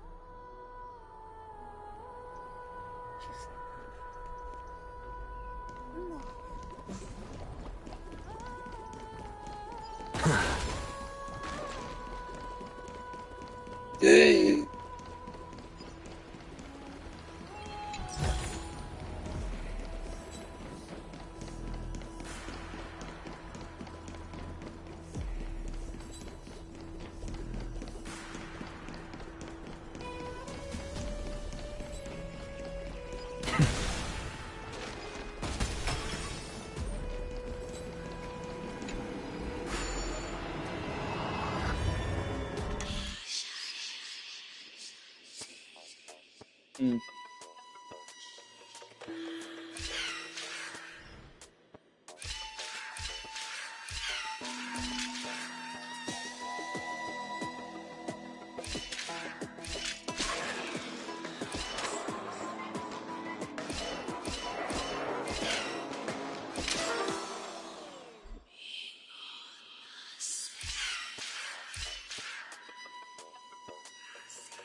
is a tough one.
Almost.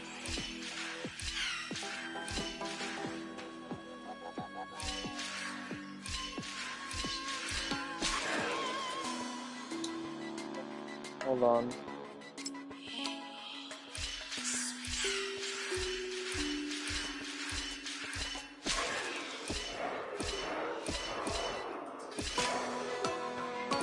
Damn it.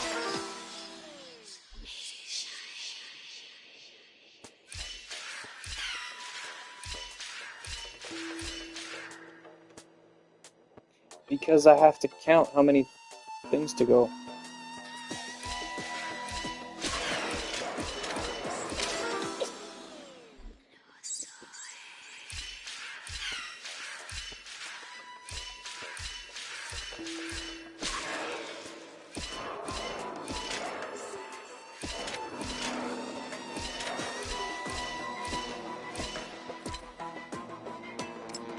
Yeah, look at how I only have 7 moves. I have to get him down here and then off.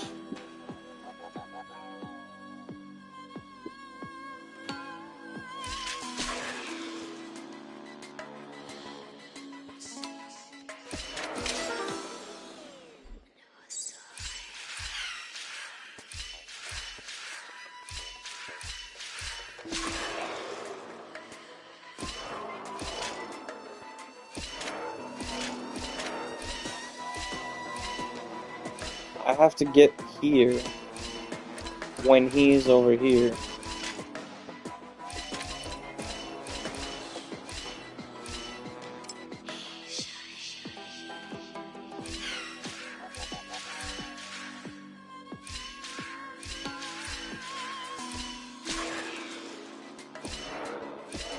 I need exactly 7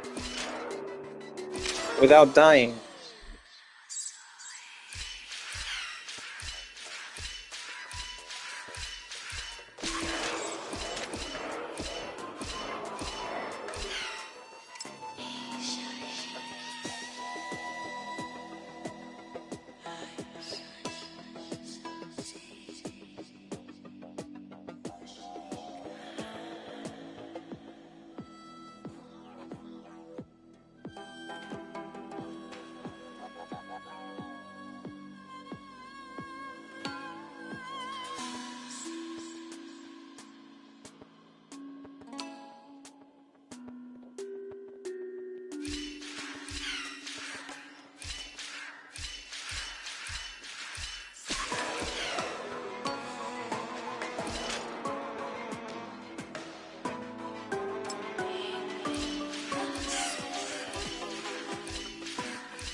Fuck.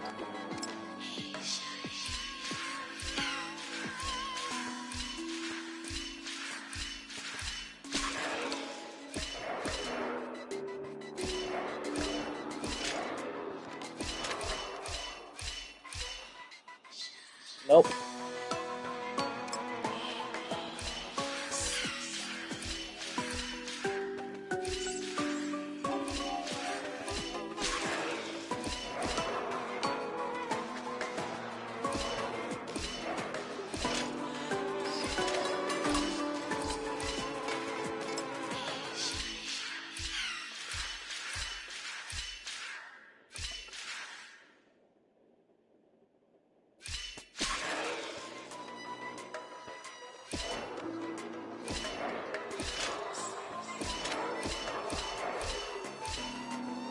See, he doesn't go far enough. If I do it your way, by the time he gets down, he can't get off. Like, I can't go this way, I die. If I do it this way, I can only go in one direction, this way. And then he's there. So I'm fucked if he's there. So I have to waste the turn, I just don't know.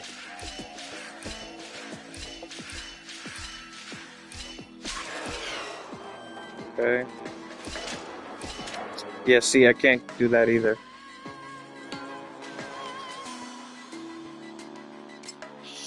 I tried doing it this way to get him here.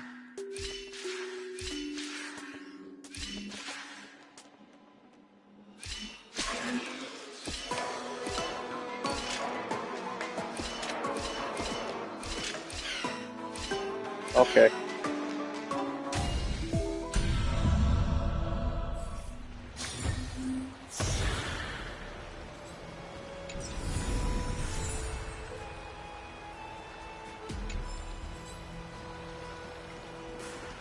That wasn't too bad, it was just a little on the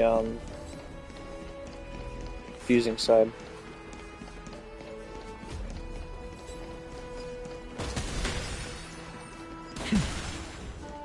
Planning the route. It seems more straightforward than it is, but there's a lot of traps. Welcome to the Demigod Council. Lord Anaxagoras, oh, I've heard so much about you. Head of the Nusporists of the Grove of Epiphany, notorious blasphemer, a Chrysos heir who bears Circe's core flame, a survivor of the Grove calamity. Did I miss anything? Well, if so, please be so kind as to enlighten me. Since Lady Kindness is already well acquainted with me, I won't waste any effort introducing myself again. But then again, perhaps the customs are different here. Back in my hometown, there is a form of etiquette known as honoring guests. The host will welcome their guest with warm hospitality by treating them to fine wine and a cozy bed. And yet, ever since I arrived, I have not been welcomed with warm courtesy or ceremonial gifts. Instead, I am met with intense scrutiny. Even more absurd, the host has sharpened their blade and instructed their servants to lie in wait in the shadows. Perhaps you intend to cut open my heart, retrieve the core flame, and then hold a grand feast for all of the guests. Everyone, stand down. Thank you for understanding. I am but a feeble scholar who is not used to the stench of avarice and blood. Oh, so he is that guy. That guy from Genshin. From my perspective, your courage and gumption are worthy of the reputation of the Seven Sages. Your bravery is more than adequate to accomplish our perilous endeavor. So, Al-Haytham. You wish to start a war? He's Al-Haytham. Well, since the Chrysos heirs But they call him an calling Anaxagoras for in war, this we will universe. respond in kind. Conflict is inevitable. Since Aglaya endeavors to suppress the virtuous commoners with blood of gold, we will not hesitate to display the rights and mettle the citizens of Akima are so entitled to. As to your question of whether peace is still a viable option, well, to that I can only say this. Everything hinges on the next citizens' assembly and whether they have a sudden epiphany amid the clamor of the masses. And since you, as a Chrysos heir, accepted our invitation, you have indeed given us a glimmer of hope. What brazen arrogance. What you're saying right now is worlds apart from what you were saying before you retired your cleaners. I don't deny it. After all, they're responsible for cleaning up any threats, and just a moment ago, you were on the side of the Chrysos heirs. But now that you're an ally of ours, we can continue talking somewhere else. As you know, these walls have ears. I was fortunate enough to have the opportunity to discuss a treatise about the Venerationists with your teacher, Empedocles. Yet, it seems you subscribe to the Nusporists instead, Lord Anaxa. I've heard that this school of thought is one with many detractors. It's normal for ideas to have supporters and dissenters, just like how there are two types of people in this world: geniuses and dimwits.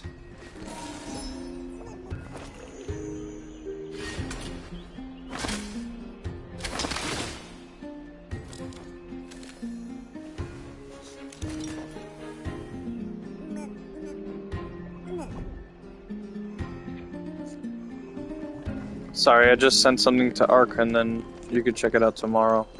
Or when we're done with the live stream.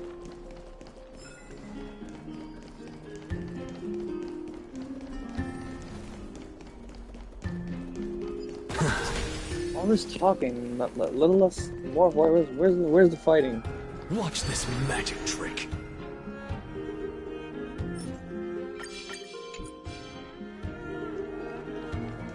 Feel free.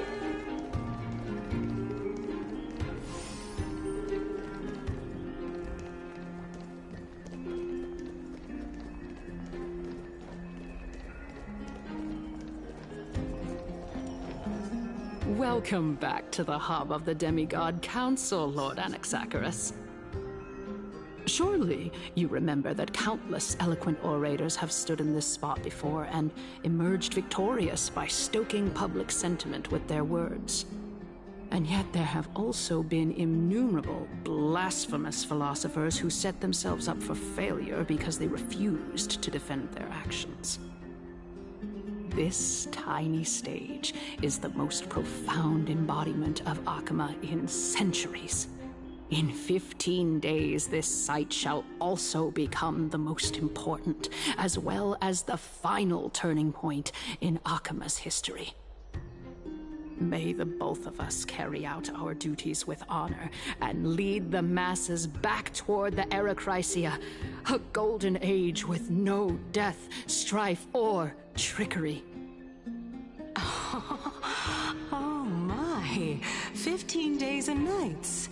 That aligns perfectly with the date of your demise. Could such a coincidence truly exist? Using death to prove myself fits my intentions perfectly. What strong conviction you have, as expected of the hero who dared to stand up to the Gold Weaver. As expected, she misunderstands you. That's enough, Lady Kindness. Dispense with the niceties. I only accepted your invitation so that I can serve the commoners alongside the members of the Council of Elders. Don't test my patience with such superfluous formalities. Well, you say that now, but surely you also require my aid as well, so that you can stay alive even when being pursued by the Golden Thread? You worry too much. She won't show her hand too freely, as she still needs to garner support from the masses at the Citizens' Assembly. Even someone like me can tell that only a sliver of her humanity remains. Surely you're not asserting that she will definitely act in a rational manner. As you're no doubt aware, Aglaya covets the core flame that I possess, which makes it the bargaining chip that allows me and the rest of you to negotiate with her. However, in return, I'll need the Council of Elders to support me as much as possible. Naturally, this includes the guards as well. You're well aware how valuable Circe's core flame will be in the Era Chrysia that you are desperately pursuing. Talk is cheap, so you'd better act prudently as well. I understand. After all, this battle of wits is just a means for each party to acquire what they need. As long as your request is reasonable, the Council of Elders never shortchanges its allies. Since we're both intent on mutual cooperation, let's not mince words and just speak plainly to each other. Let us decide how much we can secure for ourselves and how much we're willing to sacrifice, like true philosophers, with our words and wisdom.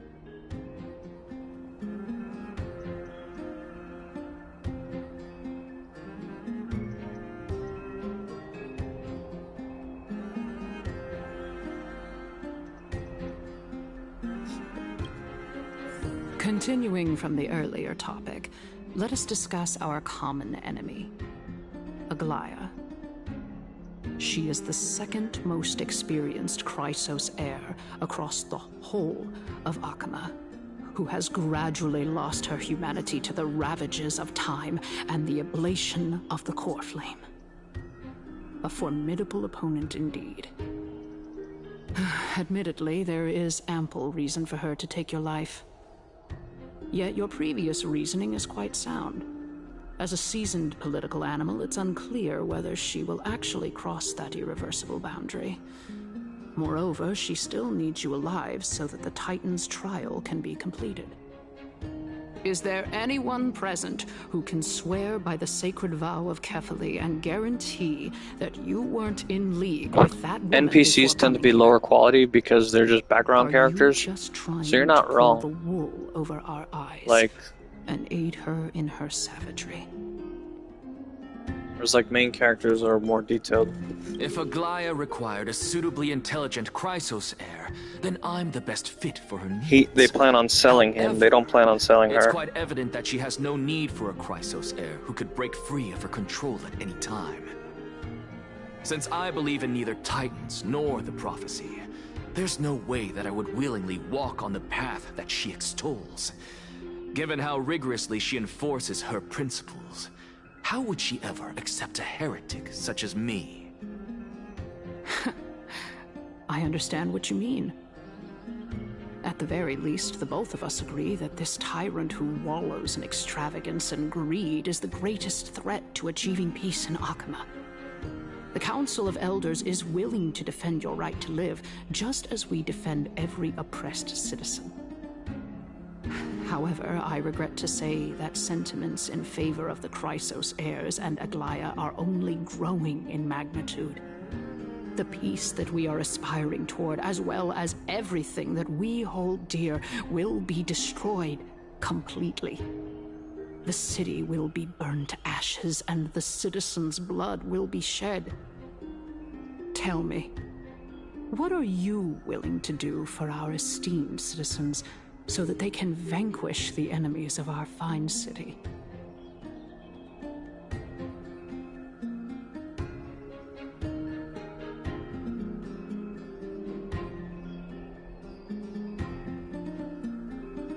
Although the circumstances are rather unfortunate from an objective point of view, it is an undeniable fact that ever since the Grove was attacked, I have become the de facto leader of the Grove. The Council of Elders needs more backing if it wishes to topple Aglaya, and it's evident that the Academy wields considerable influence. At the very least, I have served as the Grove's special envoy to Akama for a significant amount of time. Of course, this also means that I will hold a crucial vote at the Citizens' Assembly.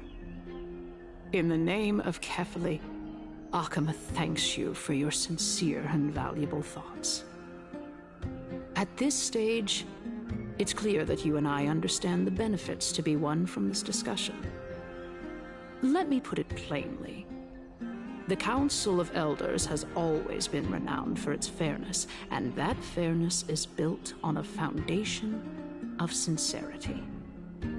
The Council of Elders has vowed to all citizens of Akaba that it will always remain loyal to them.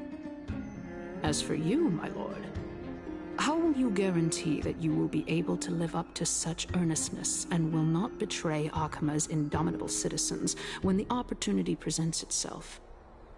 Just as you now betray Aglaya when it suits you.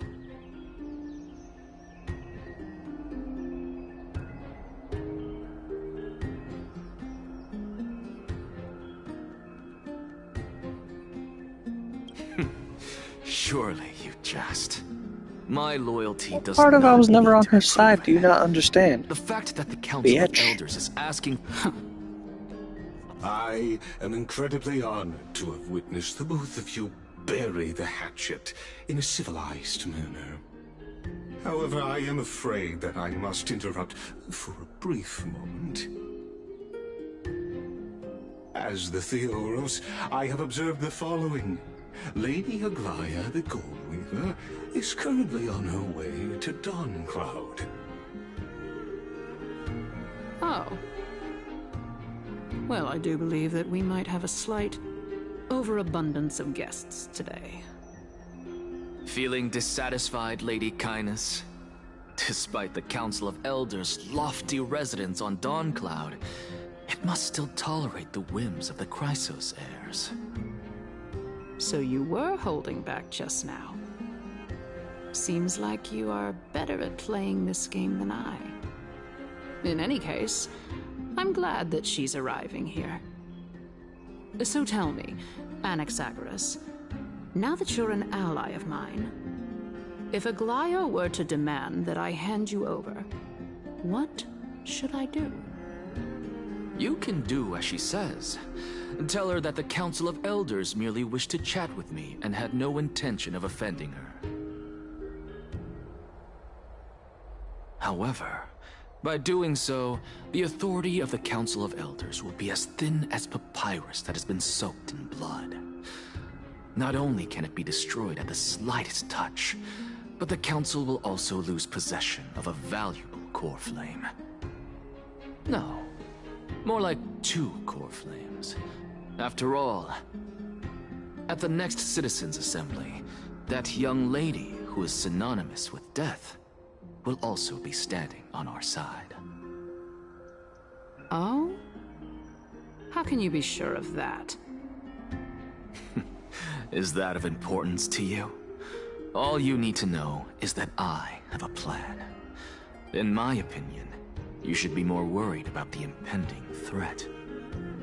If Aglaya can seize me in full view of the masses today, she could also dismiss the entire Council of Elders in one fell swoop tomorrow. If that happens, the discussion that we've just had will turn into an utter joke instead. Is this the outcome that you wish to see, Lady Kindness? Fine. I will handle this matter appropriately. But you do best to remember this. Fool the people and karma will be on your tail. I'll overlook it this time, but don't count on there being a next time. Unless, of course, you crave cruel punishment and consider suffering the perfect state to ponder the true nature of souls.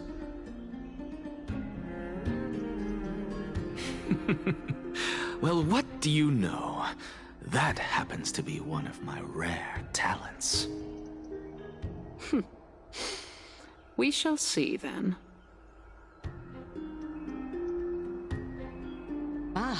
I've got to say that you've managed to really impress me again.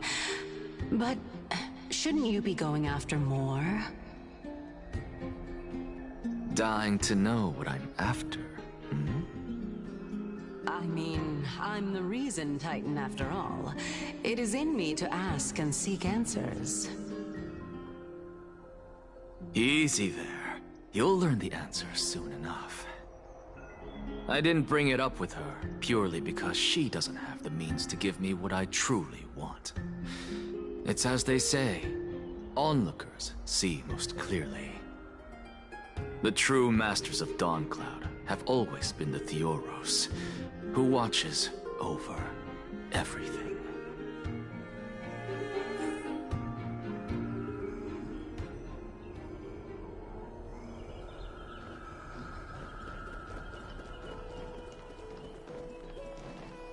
Unexpected visitor. Welcome once again. You know, you could actually skip all the pointless debate and come straight to me to seek an audience with Kefali. I have no reason to refuse you, do I?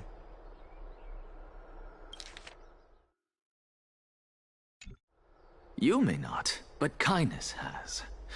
Whoever gets hold of Kefali's core flame will get to rule over Akama. She's wary of me, so naturally I had to gain her trust. I would say that debate was not at all pointless. Very true. In my view, this individual has gone to great lengths to get close to Kefali. He might very well be plotting something nefarious against the Titan. Are you still willing to let him pass, knowing this? Yes, very much so. All living creations are always free to visit Kefali's transcendent vessel. This comes with being the World-Bearer. How convenient it is to be able to hear what they say. It is truly my honor to speak to a venerated Titan in person. Please, go ahead. Let me join you both on this journey. Oh, a bygone myth tells of an occasion where carefully once answered their followers' questions on the peak of the Holy Mountain. Their followers have since believed that scaling this Titan cliff is one way of being with the god. Hear that? It's not every day that you get to climb a mountain with Circes. You should sing me a hymn of praise. Titan hymns are beyond me.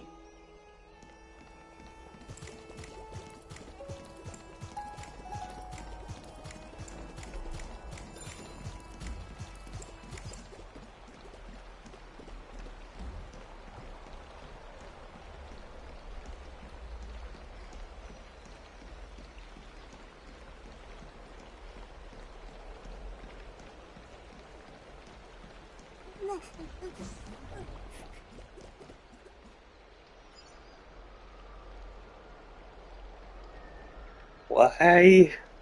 Let me go. Oh, let me go.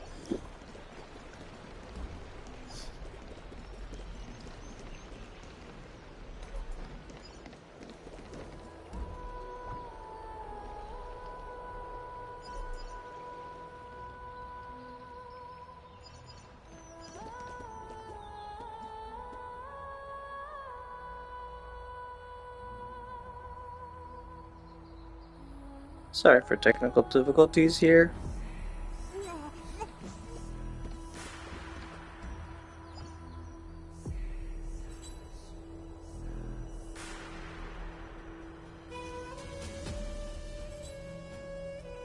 I had to step away to go to the bathroom again.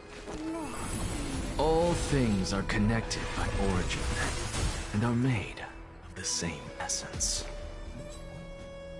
I don't know why the other guy stopped over there.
Phase?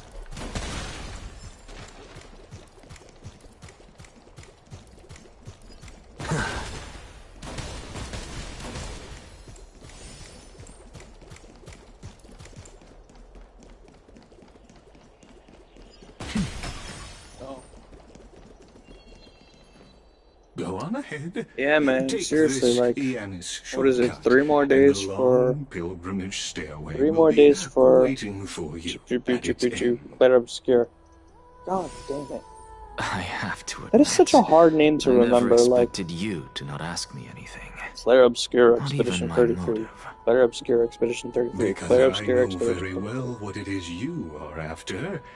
As the saying goes, a gentleman helps others achieve their goals. I have a feeling that your theory will be validated at the end of this journey. I believe carefully will not deprive you of your right to ask your question, especially now that you're on the brink of death. You must be closer to carefully than anyone else. Wouldn't you agree?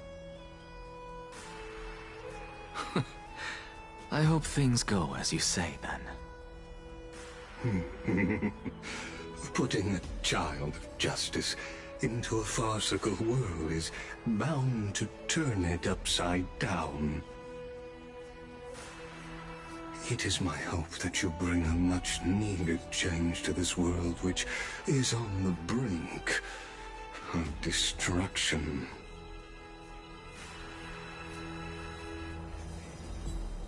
I really, really hope that somebody at the team I can just ignore this. Convinces them that 3 hours of talking and not a single fight is bad fucking design for this. It's like this.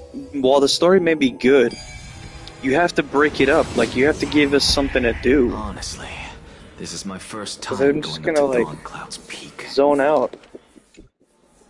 What a splendid view. Isn't it about time you recognize the magnificence of us Titans? Running around is not it. Well, I don't see how this place is different from those temples in the city. All they have are magnificent facades. And even though I've come this far, I'm still doubtful about getting useful clues from him. I must be getting ahead of myself to be expecting to hear something nice from you. Oh? Haven't you been in my head for some time now? It's high time you get used to how I feel about things. Alright, we're just a short hike away from Kefali. No time to waste here. So the intellectual debate from earlier was too draining for you, huh? If Amphoreus gets a new lease on life, you should focus on strengthening your body and stop shirking social interactions. Save your concern. The Titan is in sight. Can you make it? Why? Are you going to carry me up if I were to fall now? I know how far I can go, so just hold your tongue and come along. Fine then. I guess I won't say any more. I'll just wait till your soul dissipates completely to gain control over your body. Wait. Who is that? Cersei's? Hey, look at that. Huh? What should I be looking at? Am I hallucinating? Or do we even get to see souls when we're close to dying?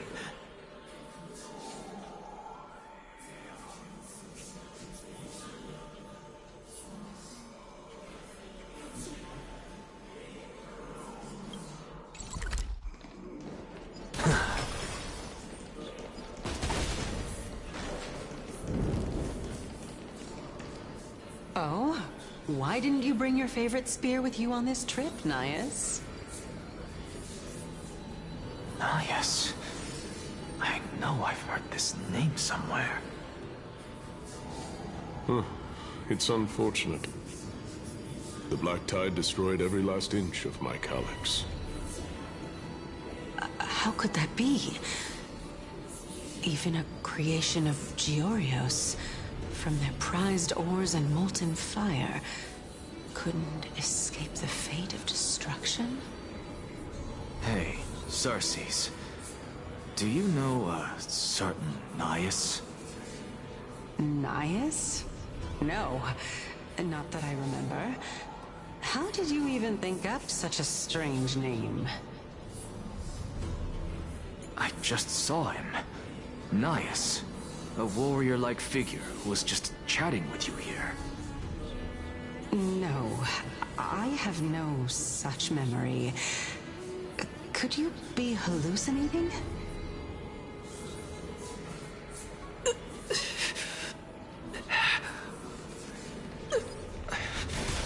This is a departed spirit?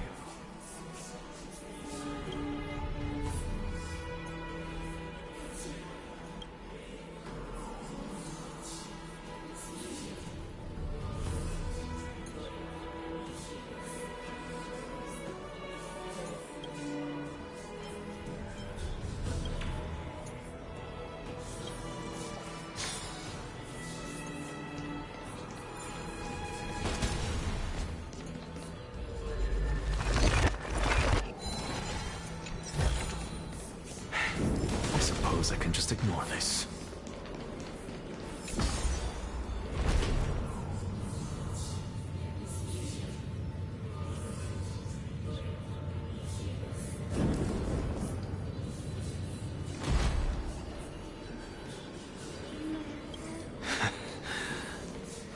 Enough about me.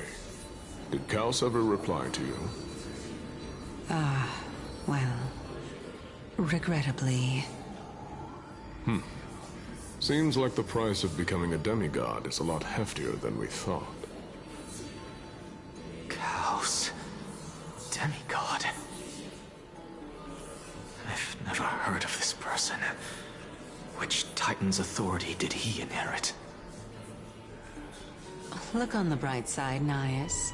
Since we've come all this way, I doubt he'd snub his old friends, would he? Let's just hope we mean as much as the world to him. Hey! Are you seeing that same hallucination again? Yes. It's still you and Nias, but you're now talking about a certain Kaus. I'm guessing he's one of your companions? Kaus? This name sounds just as strange to me. Never mind. I think I know what this is about. If things are as I thought, then they aren't hallucinations, but the souls of people.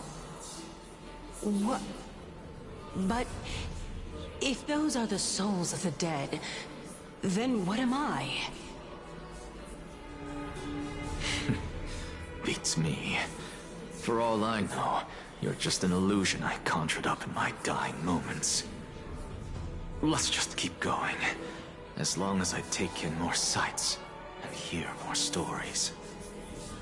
Know your limits. Wander too far among the dead, and even I might not be able to save you.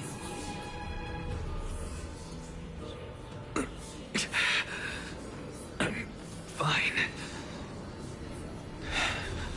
If this is indeed as I thought, then this will be very amusing.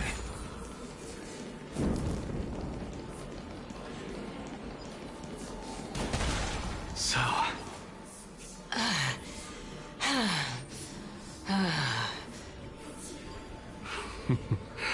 Can you keep going? Of course. I'm just... If I knew we had to climb a mountain, I wouldn't have come along with you. I guess this also counts as one aspect of the world-bearing burden. If Amphoreus does have a next life, you may want to get your body in shape. Keep your sarcasm to yourself. I'm not getting anything of value from them. I would sooner throw myself off this cliff and hit rock bottom than exercise even a little. I am Calypso of the eminent Seven Sages, after all. Training would make me no different from those Helcalithist barbarians. Calypso. She's one of the Seven Sages. A member of the Grove? No, she can't be. I would know her name if she really were one of the Seven Sages. Hey, Circes. Does the name Calypso ring a bell? Circes? Dagon? Doesn't matter. I can do this myself. Oh, beautiful old world. Where are you now? Oh, legendary era Chrysia, return to the mortal realm. Splendid gods once walked the paths we walk. Alas, all that's left. We're here. I don't fucking care. This better be boss fight. So, I don't get to ask the Titan my question, but all of you make for a pleasant surprise, nonetheless. Very well then. Let me uncover the truth for myself. Did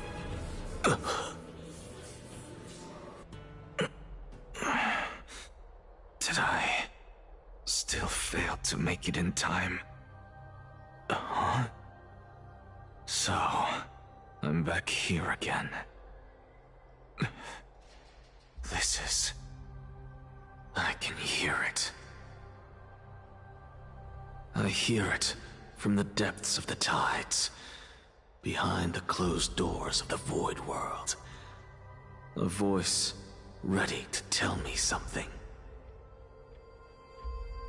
This time, the voice is a lot clearer than before.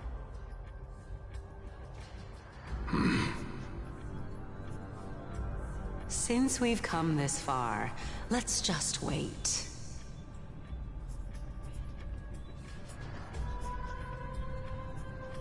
Lord Nias and Miss Calypso, are you both here to visit Chaos too? Yes, and we've been waiting for quite some time now. Regrettably, he hasn't answered us. The worst-case scenario is that he's already been overwhelmed and crushed by the world-bearing burden. You're overthinking, Lord Nias. I can still sense Chaos' soul in the area.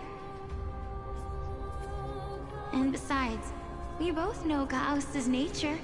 A deliverer like him wouldn't fall so readily, much less give up on all that he holds dear. Isn't that so? Yes, I have faith in him. That reminds me. Why are you making this trip alone, Polixia? Oh, my sister needs more time to make sure the flowers are fine.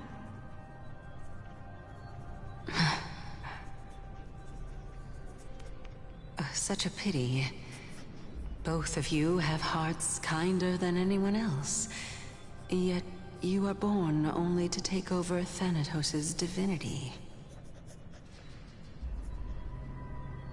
Everything that I see and hear this time has left me shaken to the core. What may seem like a mundane conversation is in truth a once-in-a-lifetime exchange that has revealed the ultimate answer to Circe's question.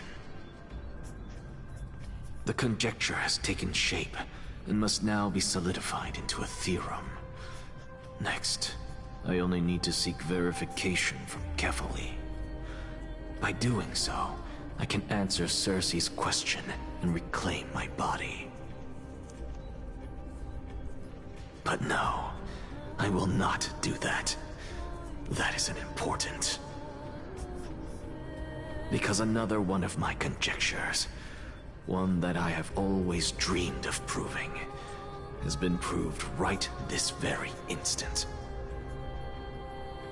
Fusing a mortal soul with that of a Titan to replace said Titan is not a ludicrous idea after all.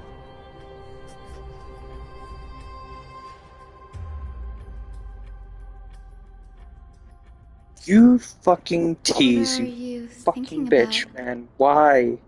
Not a single fight in that whole POV. 0 out of 10 story. Is Rated that on the App so? Store, 0 out of 10. You don't look the slightest bit amazed, though. Plus, you seem to be strangely familiar with the city around the Great Tree.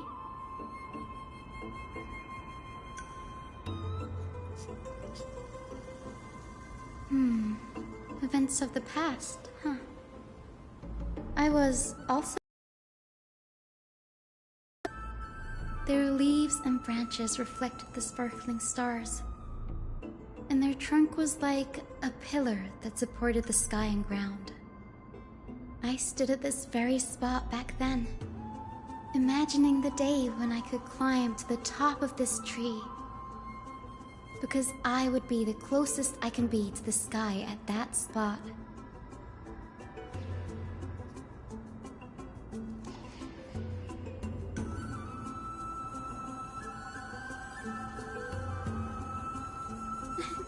Don't read too much into it.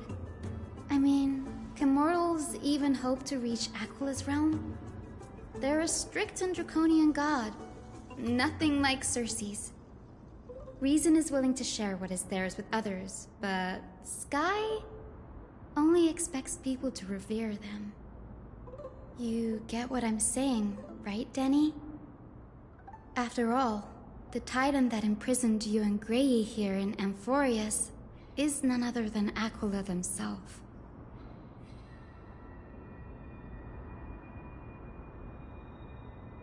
But there will always be people who dream of soaring towards the sky.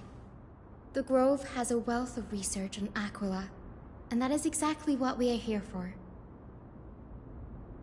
It's just... I never thought Grey would meet with something like that before we set off. As a physician, I should have been there by his side.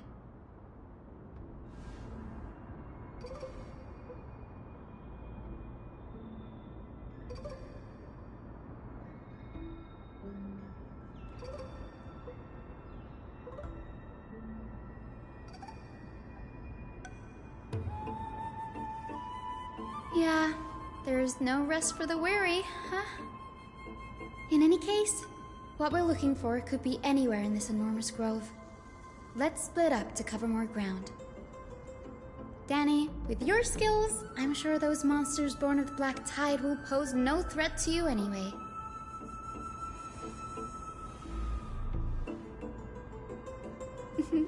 Have you forgotten that you're talking to the chief physician of the Twilight Courtyard? Have more faith in me. I'll be just fine.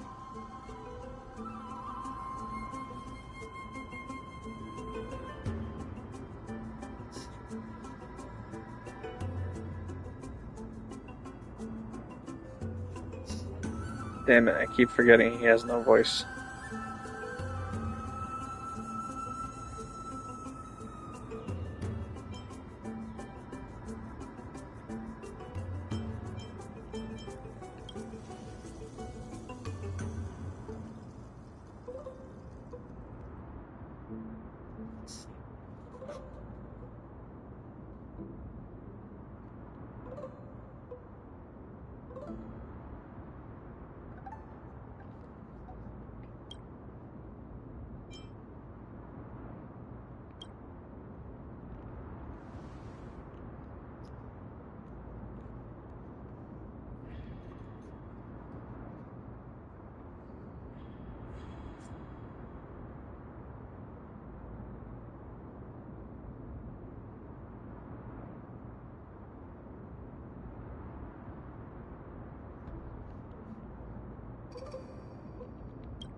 Alright, I should probably turn my attention to something else.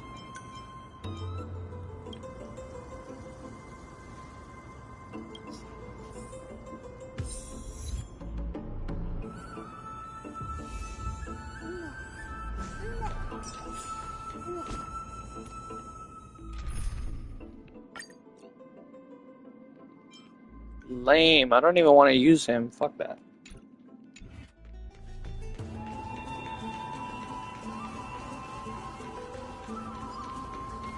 Useless.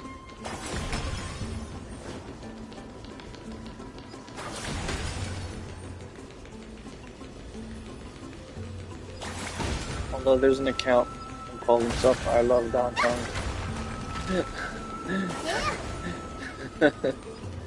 And he basically uses him for everything. Like, okay, bro.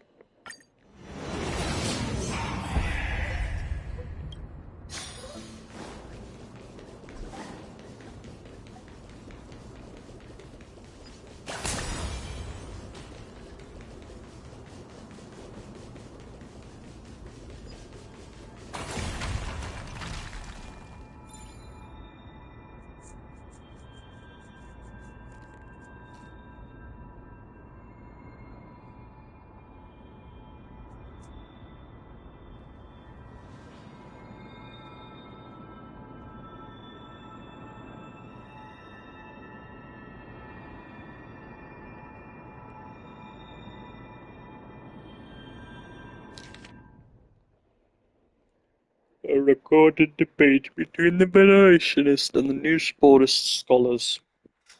Most of it is illegible, leaving only fragments of dialogue. We all recall that state dared touch the sky.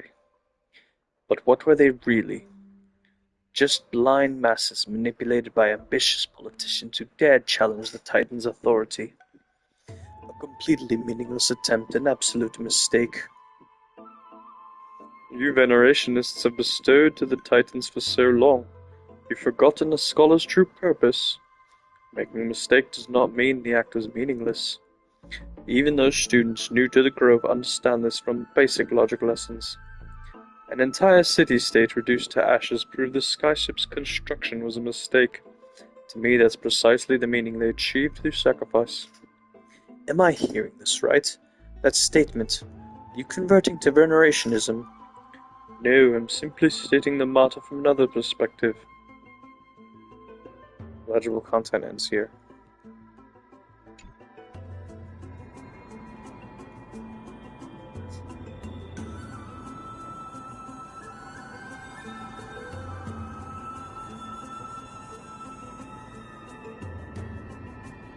As expected, the Grove doesn't forbid discussion, so I'll hold on to this now. With any luck, this journey won't leave us empty-handed.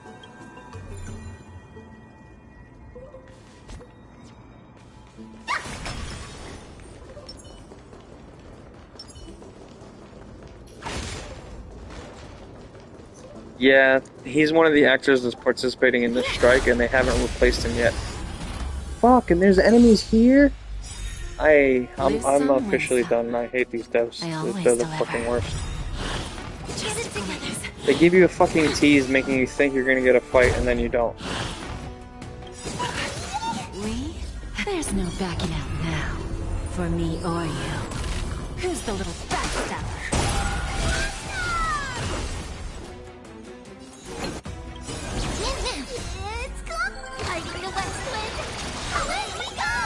Better be playable after the end of this. Time to cleanse the field. This is too much time spent, like, not fighting. And then when we do finally fight, it's with our own team.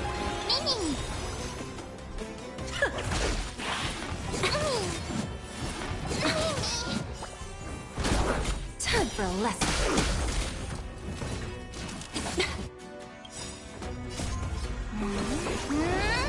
Oh,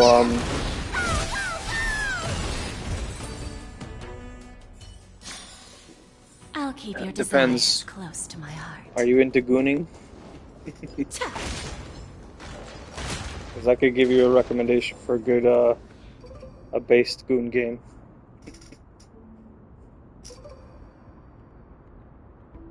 Have you ever heard of Snowbreak Containment Zone? Because Really now? This is way more some trouble shit than you I could have cannot asked stream for. on YouTube. Although I'm sure there are people that do. Or you could sit back and watch.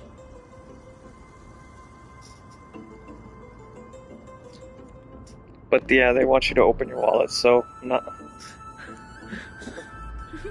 I'm kidding, Danny.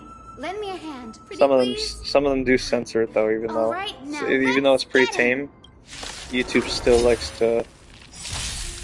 Give an inch and they'll take a mile. Don't let me down. May the foul stench dissipate. Be a pure body. And mine. Is it coming? Hiding the west wind. Away we go!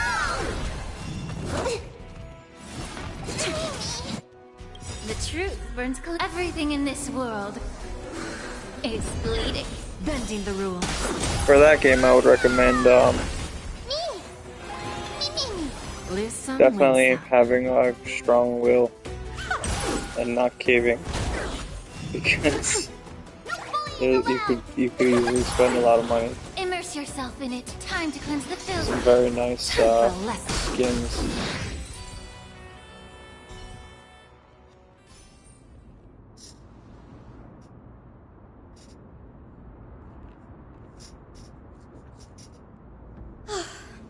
The Black Tide is remarkably quick to detect the light of Amphoreus.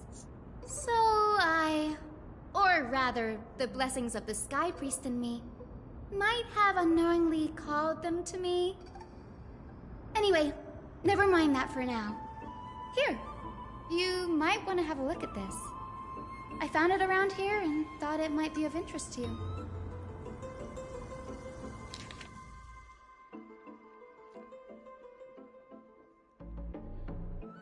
Yeah, why do you think he's not here? I mean, they could have, if he was here, they would have gotten him in, and then they would have apologized for the lack of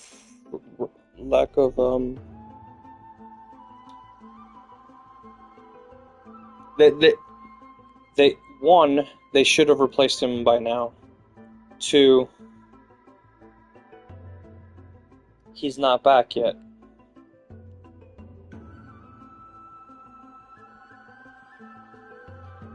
They didn't recast him for a reason. They haven't found a replacement. Or he is gonna come back, but he hasn't come back yet.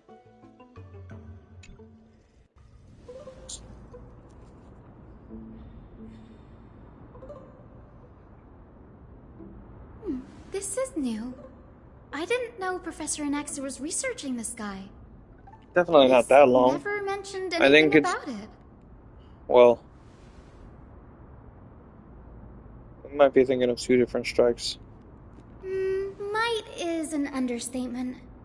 Anaxa has never been one to venerate the gods, nor has he ever found it within Maybe it's himself to been put that long, any I don't faith know. in the prophecy. People have come to think of him as a They're all the actors Even are in a trying to get their place as protection from liberal as AI, the but it's Grove. not. It hasn't finished yet. Yet, it is Nobody's also announced this that it's very finished. blasphemer that Cersei's favors. Fate sure works in mysterious ways.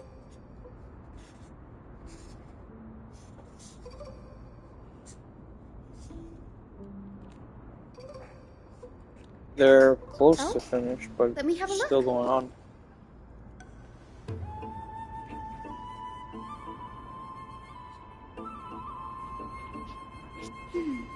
By the looks of them, these scrolls are records of two conversations that took place in the same setting, one after the other.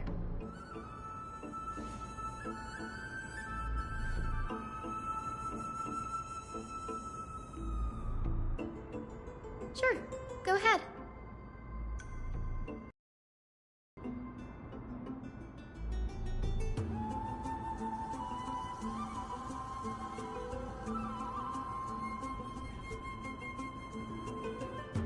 The Grove of Epiphany is home to 7 schools of thought.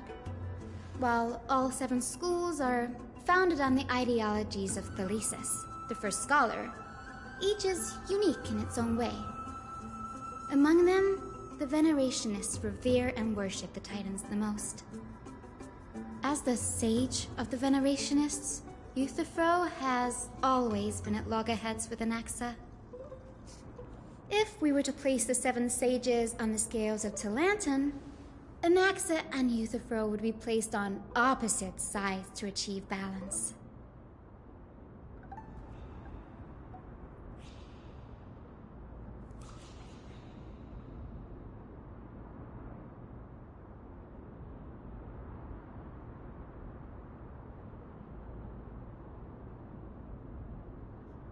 Nearly everyone in Amphoreus has heard the story of the skyships by now. Aquila's stature is loftier than the heavens, and their divine retribution is merciless. That's why it's no use building giant skyfaring ships. Oh, but I do wonder if a supercharged mini Treaty cannon could slip past their watch.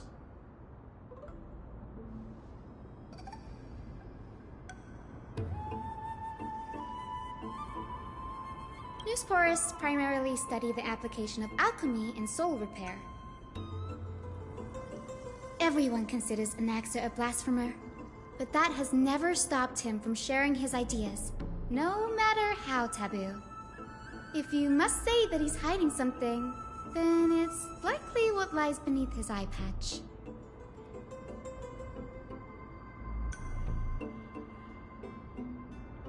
Anaxa often says that every failure brings us one step closer to the truth. Perhaps, to him, the crash of the sky ship carries a different interpretation.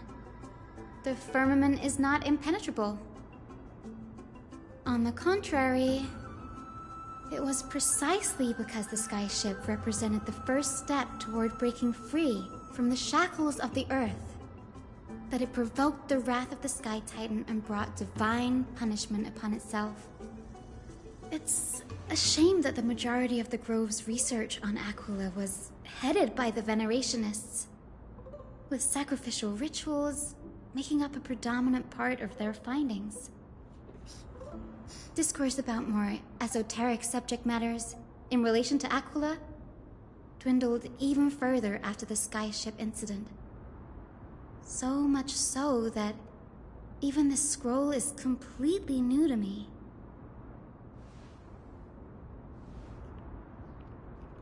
Sea of Stars is pretty fun.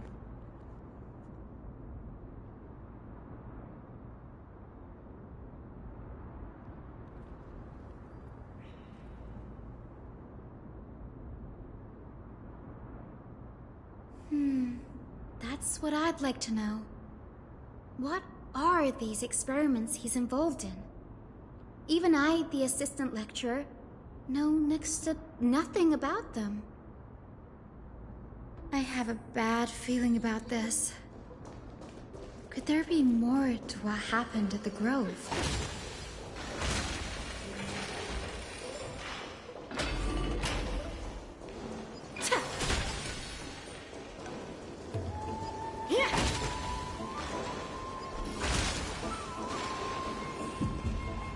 This is the Library of Philia, a place where the Grove stores its collection of tomes. Other than books written by the 7 schools, you can also find philosophical texts, ballads, and religious writings from the Outlands here. Cities that desire to learn from the Grove were apparently expected to contribute knowledge of equal value to what they sought. We've had more than our fair share of hilarious episodes over the years. For instance, it's said that the Erythrocheramists once borrowed a manuscript from a certain author, but ended up returning a copy instead of the original. What's more, the original manuscript was supposedly then hidden here.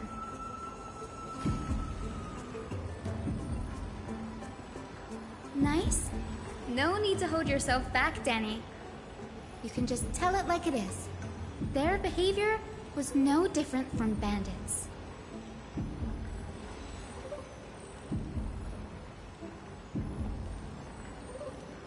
Whew. You've got me there. Some said you couldn't even find a dictionary in Castrum Kremnos, so I guess they were spared. There are too many books in the Library of Philia. Flipping through them all will take too long. Why don't we use the Biblioslate to search for the texts we need? We can bring them back to Akama for reading after that.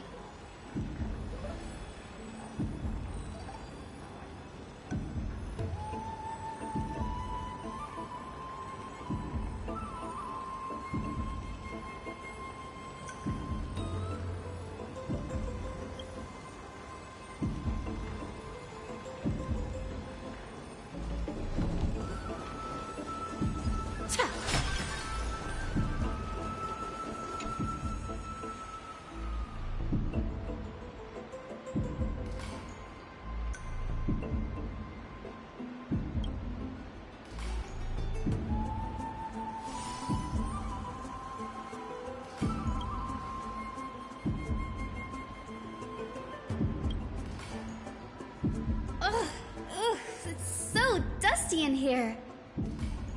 Whoa. Are these all I can already see what they must have written. Anaxa has no respect for the gods. His very existence undermines order in our society. They're probably all things like that. Why else would they call him the Great Performer? When Anaxer established his school of thought, the first thing he apparently did was read his own work to everyone. Are the Titans truly an accurate reflection of what humans think gods should be? Worlds created by gods are indubitably perfect, but what of Amphoreus? Only foolishness and insensitivity everywhere you turn.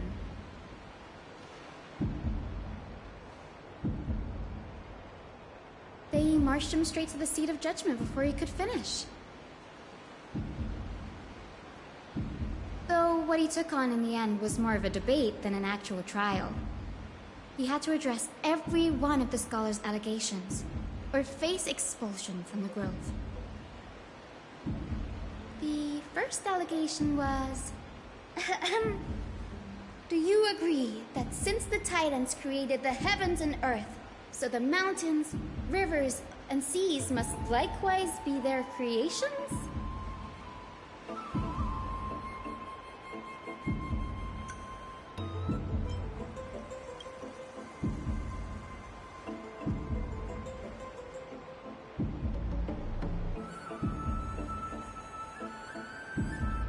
Anaxus said the same thing then. Needless to say, his critics didn't take kindly to his answer, so they followed up with a second allegation. You claim to be studying souls, yet you are, in fact, defiling them and committing acts condemned by the gods. Do you admit it?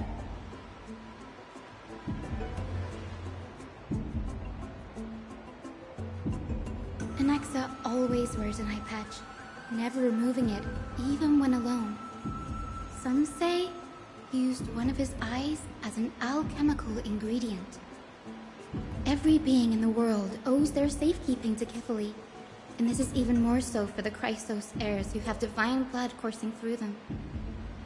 If he has really done something of that nature, then it'd indeed be sacrilegious.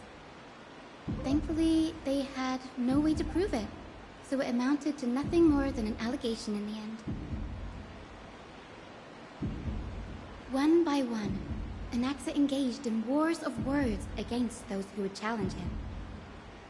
Toward the end, a scholar asked him, "Anaxagoras, have you any respect for the gods?" It was only after a brief silence that he answered, "I have never denied that Titans are meant to be noble constructs."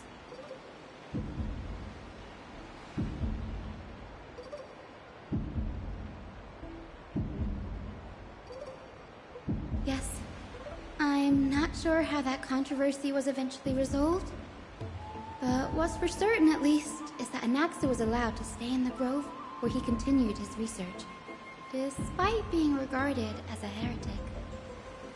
By the way, this stack of complaint letters has reminded me of a place in the Grove.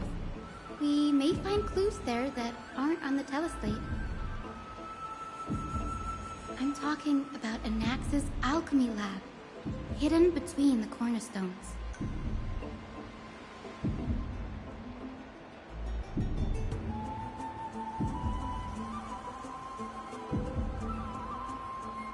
It's a well-kept secret. Among the 7 sages, excluding the nominal chief sage, each has a private sanctuary where they can conduct research undisturbed in their free time. Even the administrators of the Library of Philia are restricted from accessing those places and documenting the sage's research. But with the Grove in this state, I'm sure Anaxa won't be mad even if we sneak into the lab for a short while, right?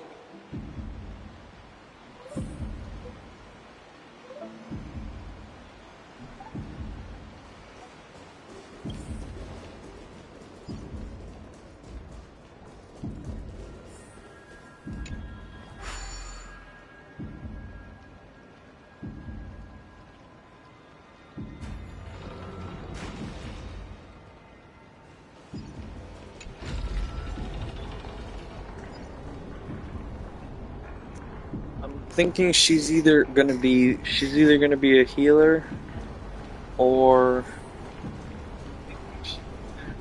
oh hey, why is that? Yeah, I'm thinking she's gonna be a healer type or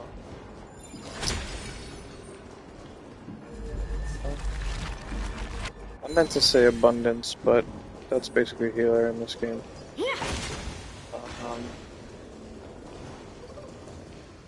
This is the place, but where is everything? Either abundance or harmony. Materials for But we've alchemical gotten a lot of experiments, harmony units, so likely matrix probably diagrams, abundance. and even the seal to the lab. They're Then again, all gone. she could be Black Tide preservation. destroyed I don't know.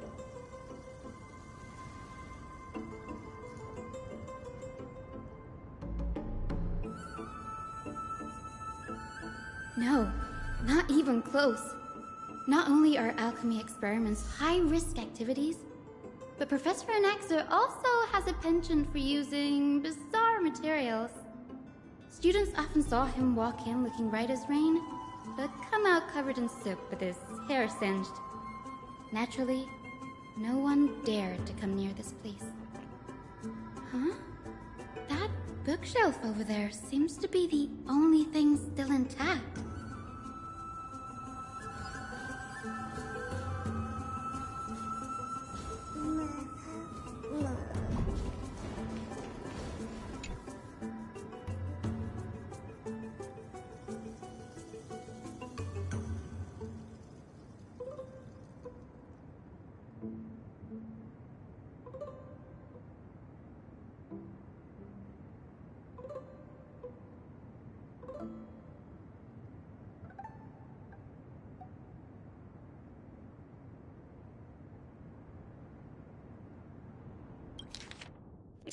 Mostly, yeah. Going on?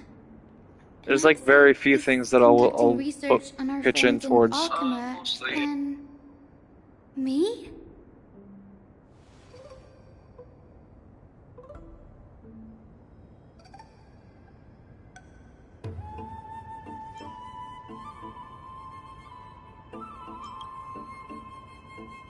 Sorry about that. My headphones died again because I didn't let them charge long enough.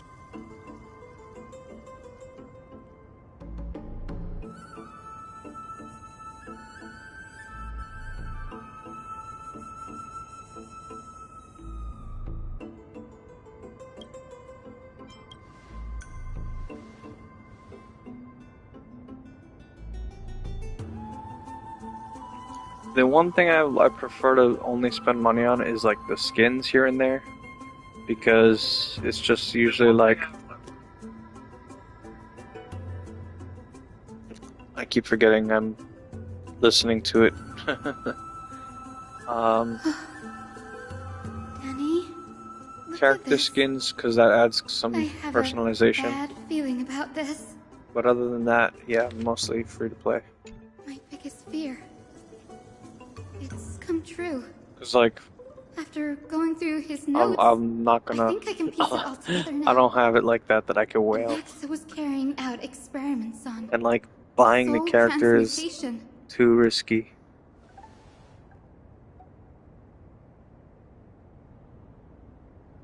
Yes, this is what he was secretly conducting research on. Something he had to keep hidden from others. Compared to his public speeches, this is the real blasphemy. Oh, do you remember when the Black Tide was approaching? The Grove had planned to send Cersei's core flame to a safe place. But an accident happened along the way, and Anaxa lost his life in the process. And it's like, if I buy a costume, it's like, I don't feel bad about playing for free.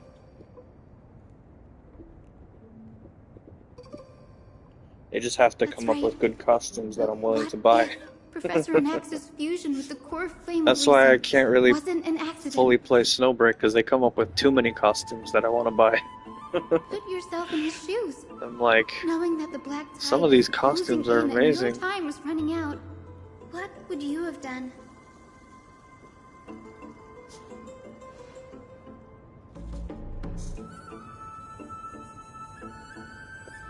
Exactly. When the Black Tide came, the true reason. Yeah, I guess so. Some people don't think that. Some people do. Transmute and fuse himself with the Titan's core flame. No. Judging from how he reacted after the event, the results came as a surprise. Maybe he failed to consider the possibility that Circes would make a similar Yeah, decision. yeah, that's true. The manuscripts detailing all the alchemical formulae have been taken away. His research It becomes is pay to still win. ongoing.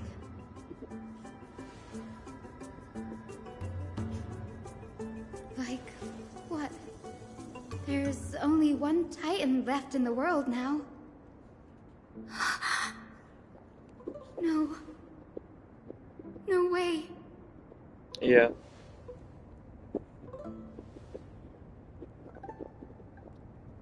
The whales exist though so that the game stays alive. But us free-to-players, just like, After Kefali. we gotta pitch in sometimes.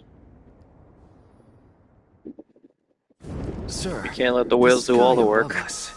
Of course not. Although there is that one guy This who bought is like just an image 88 of a projection copies of a device character used for educational purposes. just to have enough a dice simple trick. to reroll relics. The day-night Yeah. cycle has been lost to this world. So that students like you may still learn about the night sky, astronomers have harnessed the Titan's miraculous power to manipulate the light, projecting the nights of the past here for you. Much like how the sky above the holy city is also illuminated by Kefali's dawn device. So, the skies of Akama are fake too. You mustn't conclude that, Inoxa.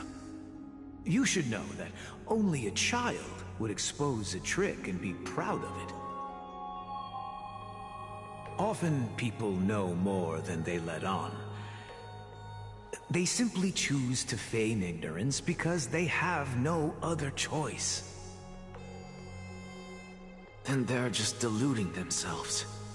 People believe in Lee's tale of Genesis, accepting wholesale whatever the priests preach. But we're different. We've already walked out of the firelit cave of ignorance. We have already realized that we live in a world where Titans make the rules. Even when we look at the sky, we're only seeing what they allow us to see. Rather than gazing at this mockery of a night sky fabricated by them for the rest of my life, why shouldn't I be the one to take control of the projection device instead? So much time has passed since you sowed the seeds of doubt in my heart, child. Many a night, I find myself penning down all my theories and wild ideas, only to burn them to ashes when I open my eyes in the day. Why? Because we'll face death by burning if word gets out? As a sage of the Venerationists, my soul has already become inextricably linked to the great tree. Every word I say and every move I make is certain to influence every leaf, every branch, even the tree itself. But above all else, my days are numbered. Instinctively, I have my doubts about the golden blood and the human soul, yet I have no means of verifying them.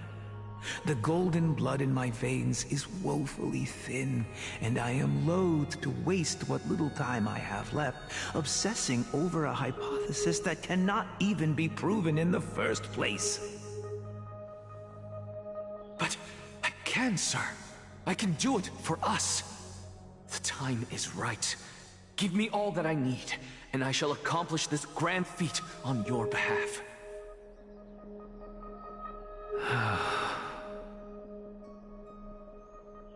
You're right. I shall do just that.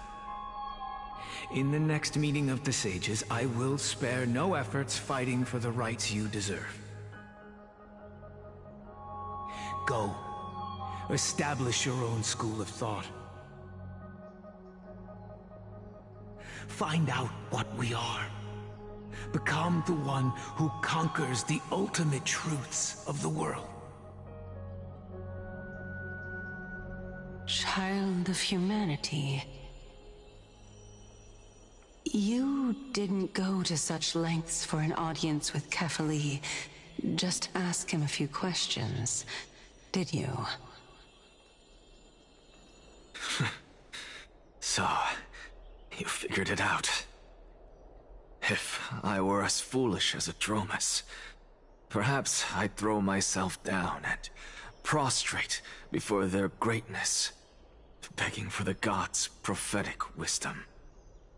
Well, sorry to disappoint, but I'm no Dromus. Alas, I am a human, standing tall on 2 feet, possessing both intellect and pride. Before such power, does it make any difference whether you're a human or a Dromus? I'm sure you're familiar with the story of the Styxians.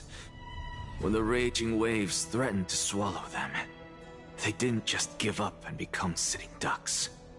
No. They constructed a dam that kept the roaring tide at bay, chaining down the mad Fagusa. They call me a blasphemer, Circes. But that doesn't mean I deny the existence of gods. It's just... as I see it, Titans are simply a force that mankind has yet to find a way to tame. Oh? If power that rivals the Titans is what you crave, why not conform to the prophecy and brave the trial? Why stop at harnessing the power of the Titans when I can do so much more? The source of life is what I wish to grasp, to understand what makes up the soul, and to learn what we really are. Thanks to you, I've had the chance to personally verify, in more ways than one, that the soul indeed ceases to exist in death.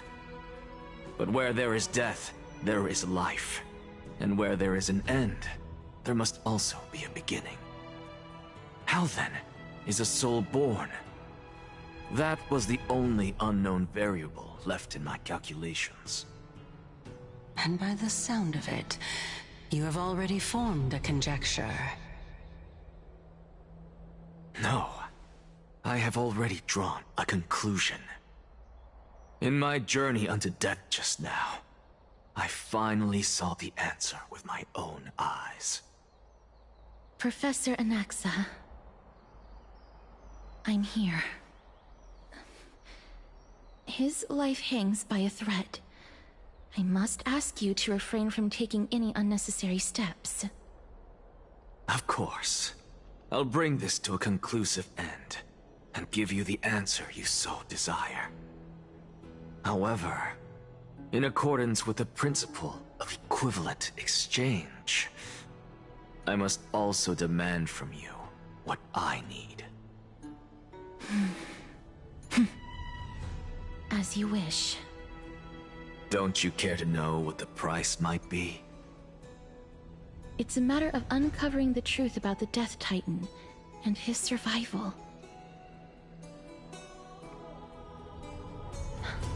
This may be the only time I can ever save someone's life.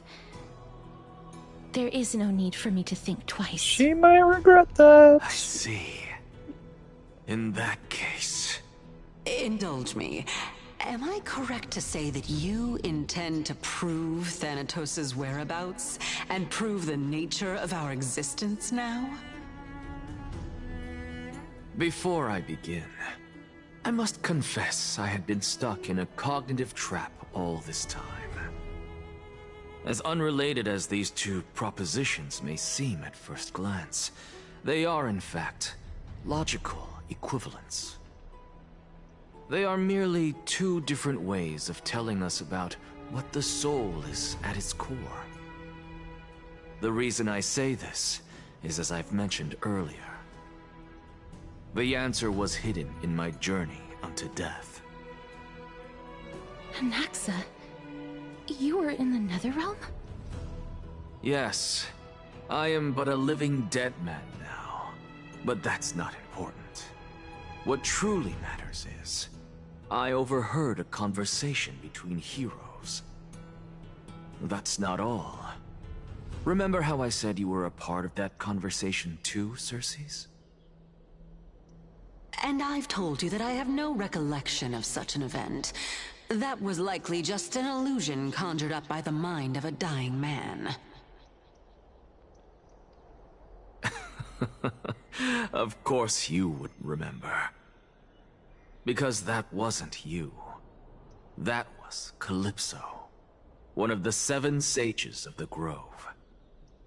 Calypso? Huh? Oh, that's the name I made up on a whim when speaking to this girl. How do you know of it? And surely you jest.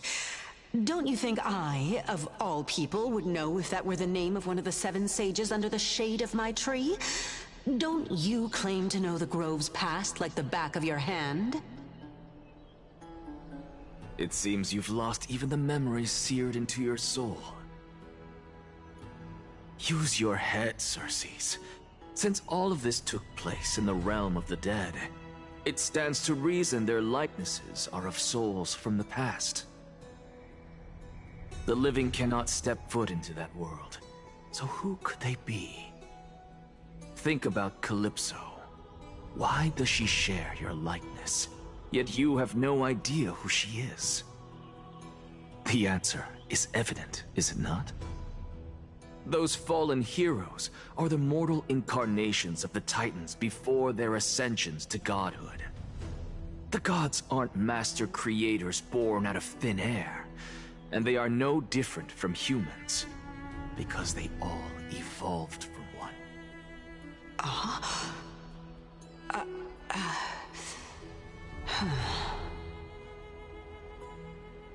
Does this answer disappoint you? Yes, because you've answered nothing.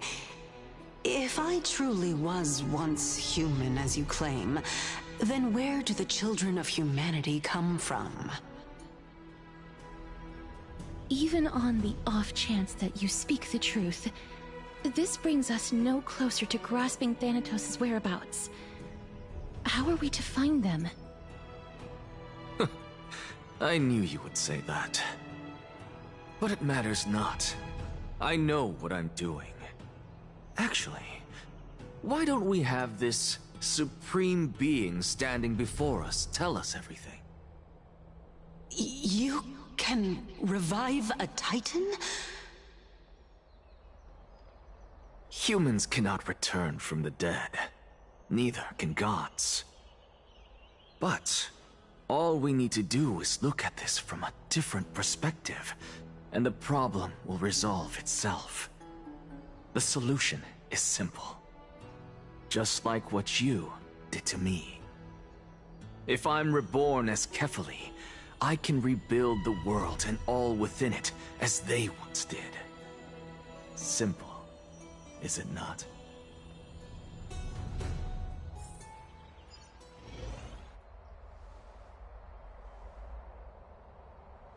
I have news from Hyacinth and Dan Heng. Anaxa might be trying to do something with Kefali's divine body. Kefali? But what could Anaxa want? Is the Council of Elders going to sit around and let such a sacrilegious act unfold? That is not possible. He is indeed the great performer, capable of fooling anyone and everyone with his tricks. I'm sorry. No need for guilt, for this is good news to us. The Council of Elders has found themselves a traitorous ally. Anaxa's ambitious desires will be something we can exploit. What we should be doing now is to keep our eyes peeled for whichever trickery Kynus is up to, and react accordingly to thwart her plans. Being Akima's political center, the Demigod Council holds just as much significance as the Vortex of Genesis. Someday, after my duty is over, This site will take the place of the battlefield where you hunt gods. Become the next challenge you ought to overcome. Till then, it's best to get used to this place as soon as possible.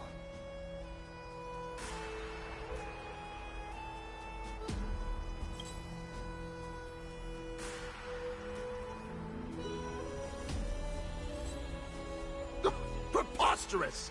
The Christos heirs only have their standing because of the Council of Elders. How dare they trample over it?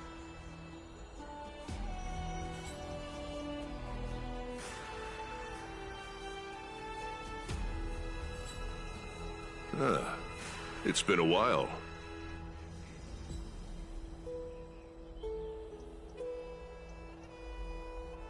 What is that supposed to mean? Is this really the sort of person that the young lord praised as a ferocious warrior? It has indeed been some time, Lord Crateros. What brings you here in such haste? Shh, keep it down. Be more vigilant. See those duplicitous dogs over there? They do the dirty work for kindness. I've already ordered my people to hold them back, but we should still lay low. Unless you're itching for a bloody fight to get a workout in. My bad. So, did something happen? Did you hear thunderclaps last night?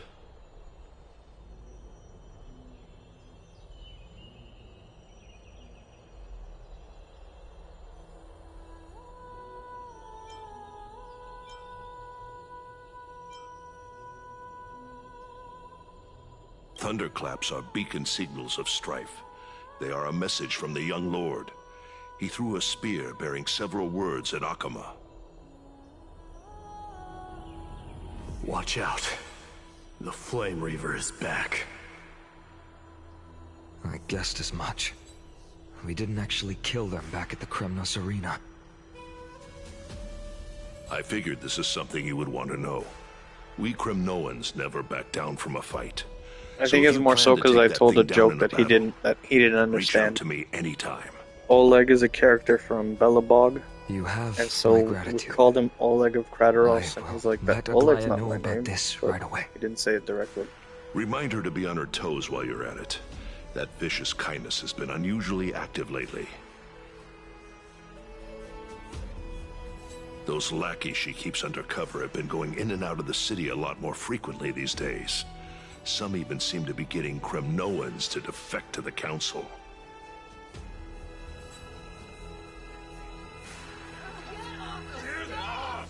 How dare you! Don't place that! That's... Looks like you can see it for yourself.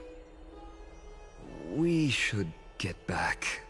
Thank you for the intel, Lord Crateros.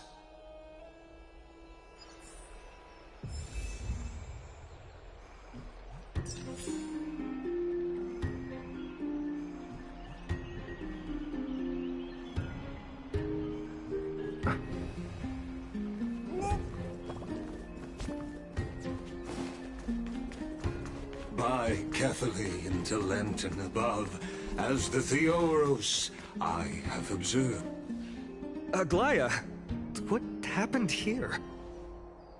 I know about the poisonous fangs of that king snake through the golden threads. In the past, I would be confident about keeping her in check, but I admit I am now unable to do so. What do you mean? It is no longer about eloquence or arguments. I have been a demigod for far too long, that I hardly have any humanity left. Before I realized it, I have become no different from these hypocrites, no longer capable of relating to the people. This has come a lot sooner than I expected. But perhaps it is time. I need you to step up, Finan, in order for me to retreat behind the scenes. Yes, this is my duty, but It is far easier for the Council of Elders to fool many than just fool one person. Their so-called more support is no more than a ruse to distribute power using words instead of lances. There is no glory in winning this debate, but that makes having respect for humans so much more priceless. Finan, you are a Chrysos heir without flaw, capable of relating deeply with humans.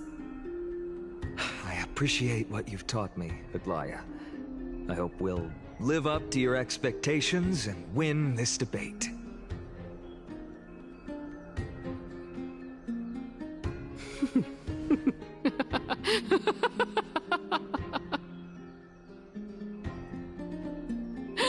Oh, you've done well, Lord Calictus.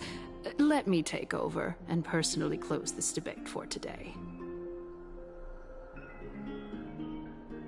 Dearest counselors, let it be known that I sorely miss the blissful times portrayed in lyrical poems. Back then, Amphoreus was home to nearly 1,000 cities, each with their own local faith, while gods walked the earth and shared close bonds with humans. Yet, in the present, people from all over are forced to leave their homeland to seek refuge in the holy city, where they hope to rest under Kefali's protection. All of us have long been in the same boat, with no way out of this plight. We didn't have a choice in the past, but now, the Council of Elders brings to the table a new possibility. All I have left is one question for you. Would you rather strive toward the unheard of Era Nova, or return At to this the rate, I might need a second Era episode just Chrysia for of this. our past? Holy shit. Make your choice. Now, which of the two would lead mortals to an ideal future?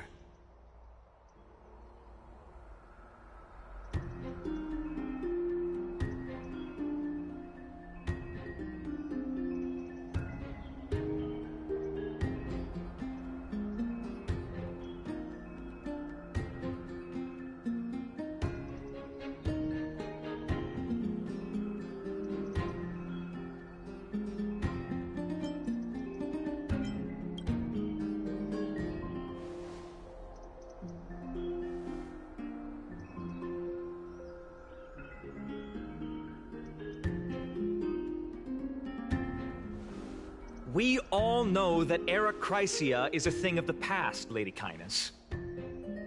Please, enlighten me. How does the Council of Elders plan to turn back time? Let the three Titans of Calamity be born, and Era Chrysia is nevermore.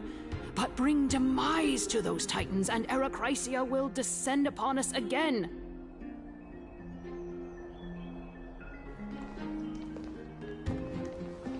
Know that the Council of Elders is never one to make empty promises. Look at who we have on our side. Anaxagoras, one of the Grove's 7 sages, and Castorus, Idonia's goddess of death.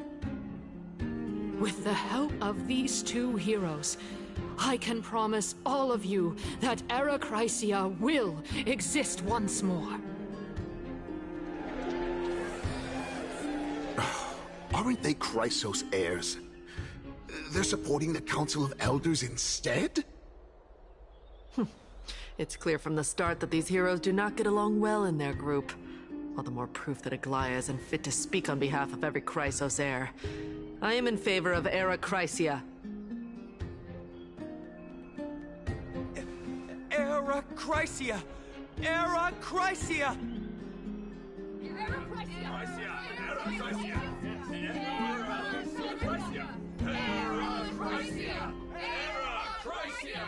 Era Chrysia!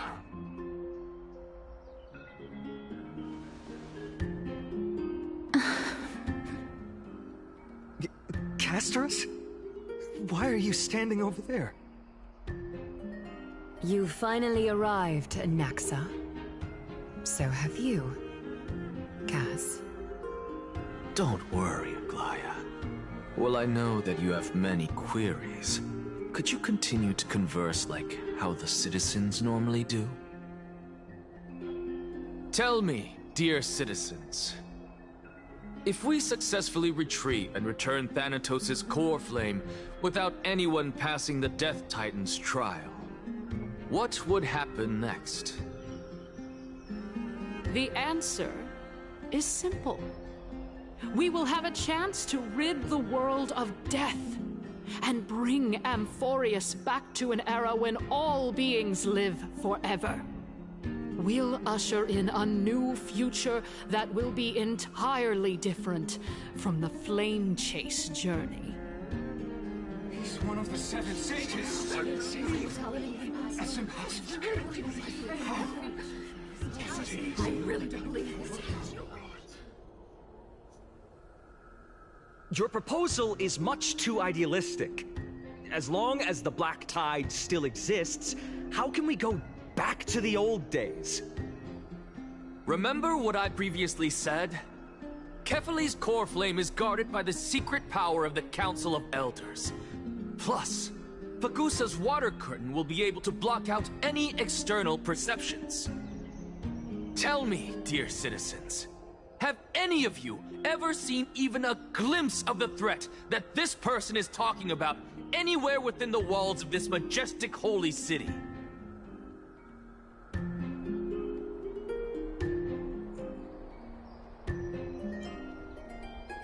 Really, bro? Like, they don't understand that? Oh. Could it be that you heard that from the Flame Reaver themselves? Citizens, let's loudly sing the blessed hymn.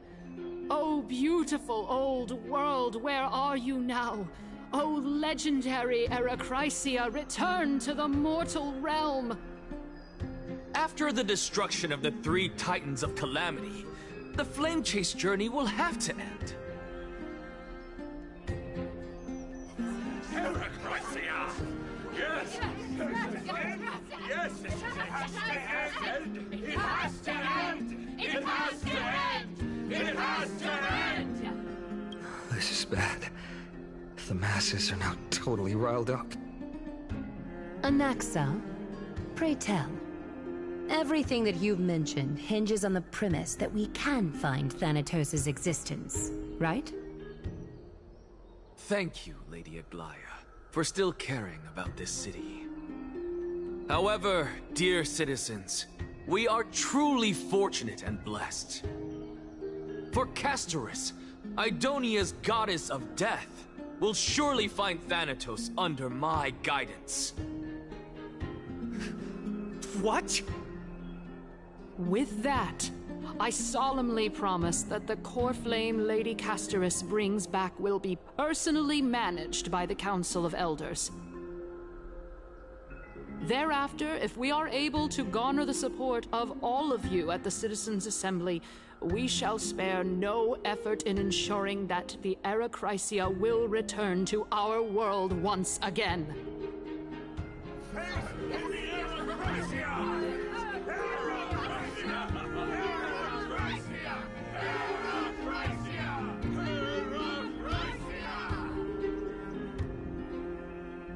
With the balance shattered, the result is clear. By Kefali and Talentin above, as the Theoros I have observed. Akama has chosen her destiny. The issue up for discussion at this Citizens' Assembly shall be modified to the suspension of the Flame Chase journey. This resolution shall be put up on the Wall of Heroes, such that all citizens are aware of the city's way forward.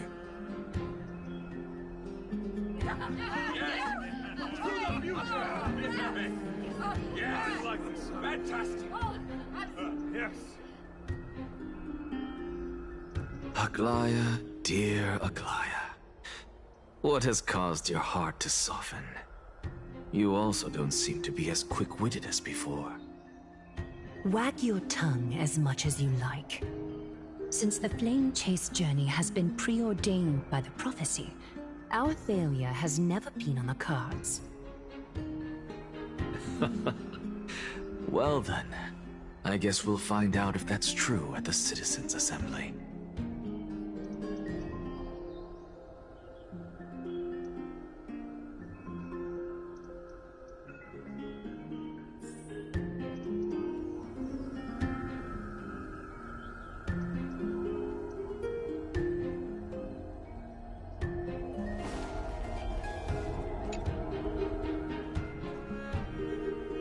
Well, it seems that when I sent you to look for Anaxa, I unintentionally facilitated your partnership with him instead.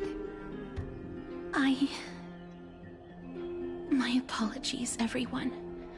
I know that you have many questions to ask me. I will answer them to the best of my knowledge. In that case, please tell us as much as you can.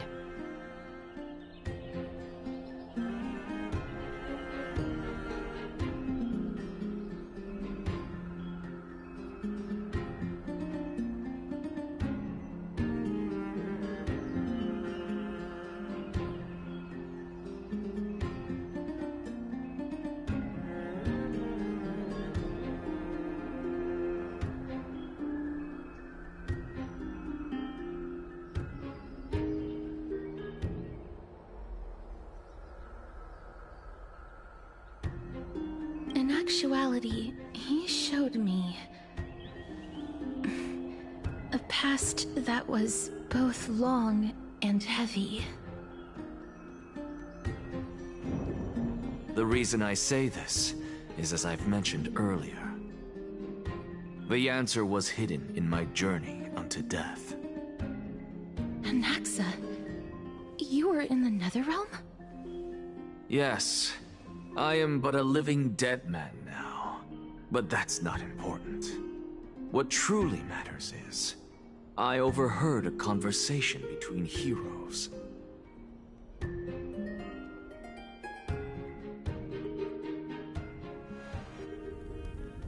Have you heard of this tale before? A tale about the ocean god's treasured pearl, our hometown. It was a seaside town which enjoyed the ocean breeze and glorious, peaceful times, thanks to the wisdom of its ruling queen. Until one day, an evil dragon descended upon the town. Its wings were large enough to blot out the sun, while its claws were sharp enough to rip the waves apart. It barged into the tall tower and devoured the queen's beloved daughter. It even settled itself in her bedroom, like a tyrant king. The queen assembled 300 warriors who managed to subdue the evil dragon by chaining it up. However, when the queen slit open the dragon's belly, she realized that the princess had long since been digested, and all that was left of her was a pile of bones. Devastated, the queen wept for several days. It was then that a devious, smooth-talking scholar arrived at the palace and suggested that the princess could be revived through the use of dragon bone and dragon blood. That liar called this process the secret art of alchemy. The princess was reborn! The queen was overjoyed, blissfully unaware that the evil dragon's soul still lurked within the princess's body. As revenge, the evil dragon swallowed the poor queen, the glib liar, the courageous warriors, and all of the town's innocent civilians in a single gulp. Worse still, the souls of the deceased refused entry to the Netherrealm because they were filled with regret. Forced to roam the mortal realm, these resentful souls ultimately converged into a river of souls that would not retreat for a long time. The terrifying death had consumed all. Thereafter, our hometown fell into ruin as well. Until... Until? Until? Actually, I don't know what happened next either. Oh, my...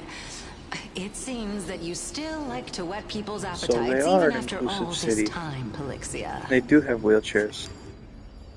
So, according to your story, this is how I used to look? It's practically a mirror image. And yet, what exactly is this? A miracle that I created with alchemy. As for what it is and how I was able to accomplish it, I'll keep the answers to myself for now. Oh, my goodness. Is this cliffhanger really necessary?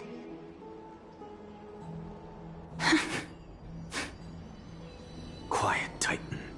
Continue to enjoy this splendid play, and the truth will naturally reveal itself. Dragon, huh? I've heard this legend before. In that case, what do you think of it?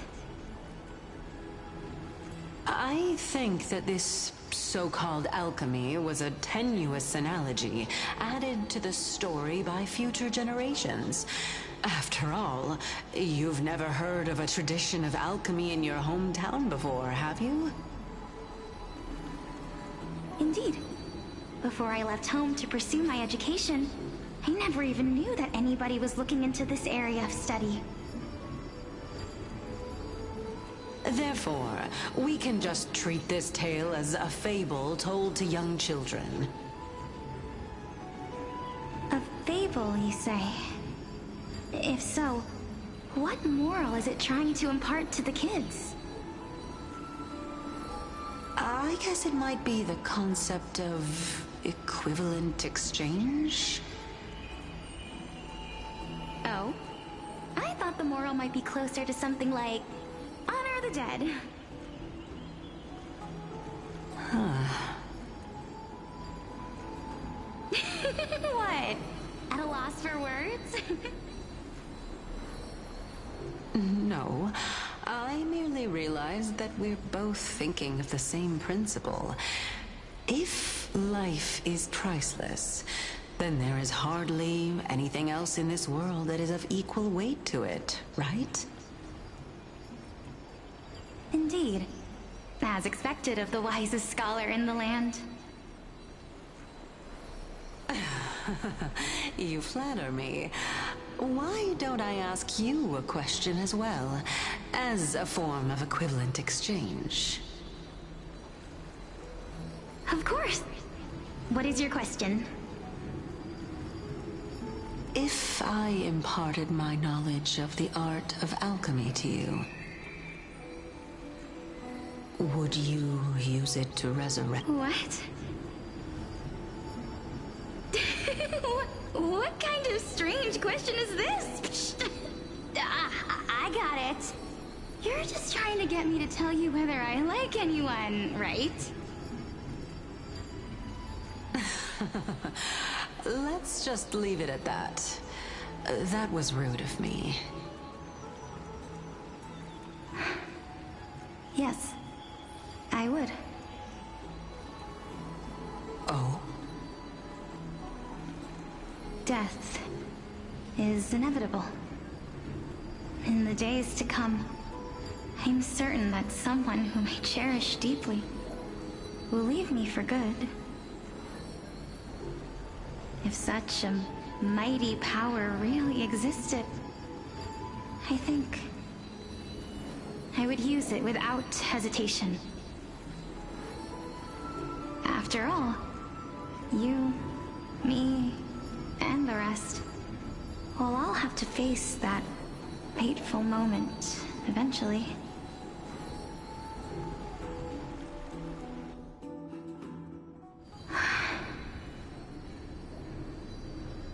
My time is finally here.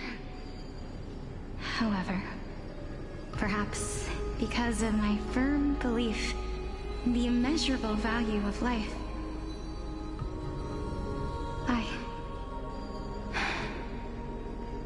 I am unable to complete the trial.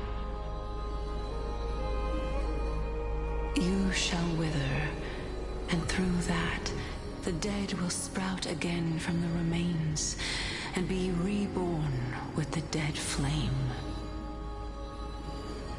It is a pity that fate is such a cruel mistress.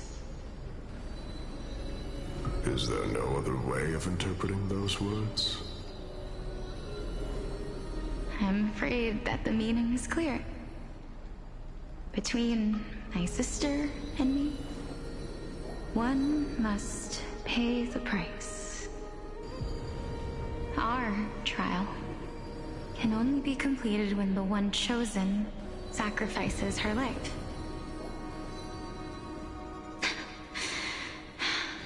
I'm afraid that the prophecy might even have selected a pair of twins for this exact purpose.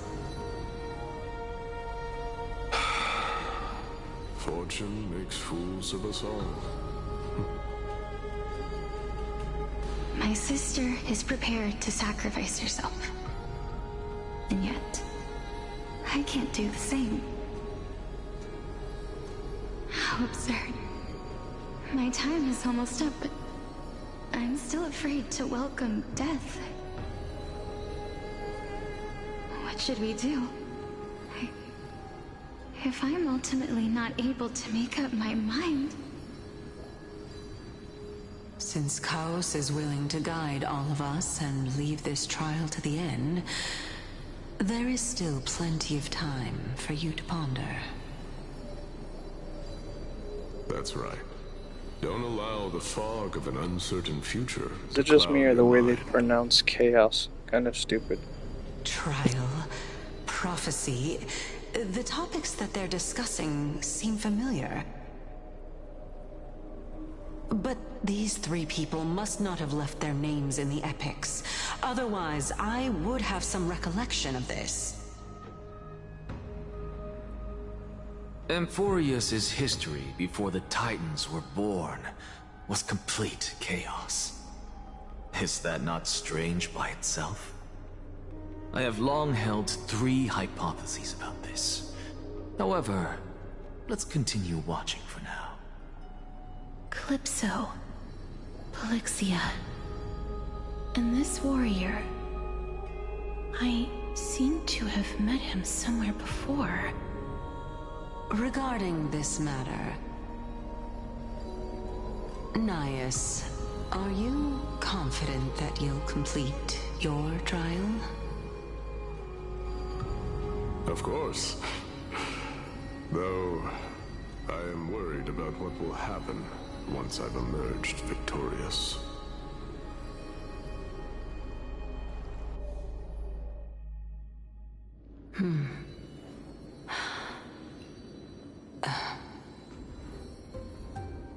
Looks like you have made up your mind. Yes, this is the safest course of action. Completely separating courage, honor, tenacity, sacrifice, and reason. You really know how to make things difficult.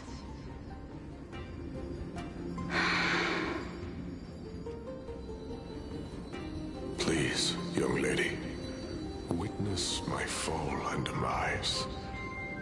Lady Calypso, you shall host the soul-rending ceremony. I do not understand. Why would you dare to sacrifice yourself for a future that you won't get to witness? Because this is our destiny. The power that resides within me is so intense that I will one day be engulfed by it. Furthermore, a valorous death before glorious return has always been the path I chose to walk. A journey I began long ago. If your sister or Chaos were in my position, I believe they would make the same choice as well.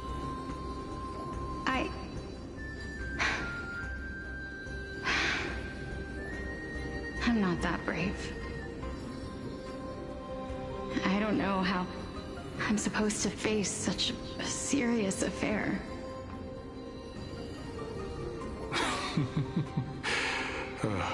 Despite being Death's chosen one, it seems you still don't know how to face it. Let's chat, young lady. Perhaps I shouldn't end my journey so hastily. Since there's still time, I'm not worried about letting fate wait a little longer. Of course.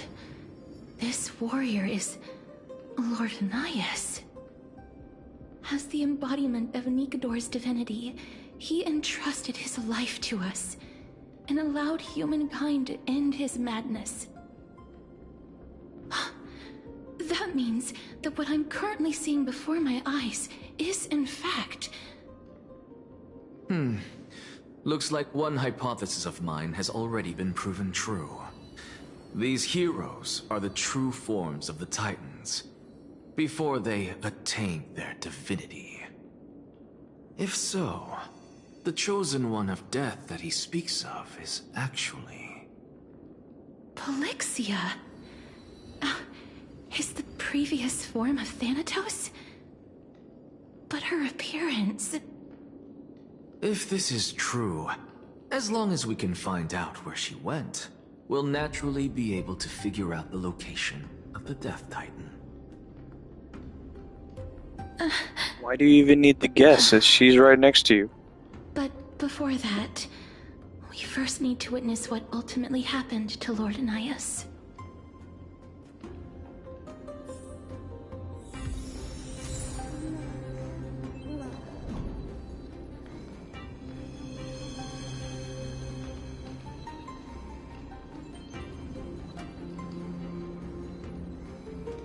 Okay, so in the original mythology, there's Castor and Pollux. They're both male. In this, it's Castoris and Policia. And they were supposed to be sisters, but I guess they're really just replacements for one another. Like...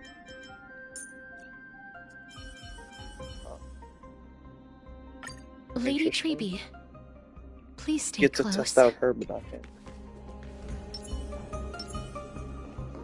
He doesn't know what's gonna fit. Emerge from your cocoon.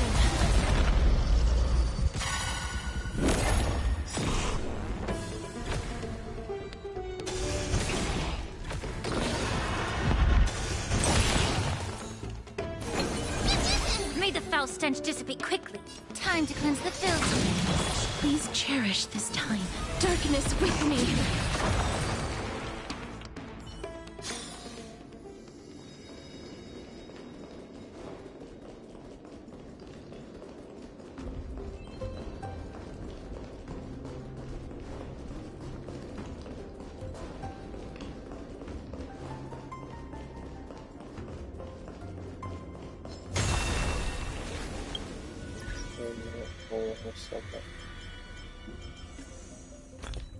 I want to see something real quick.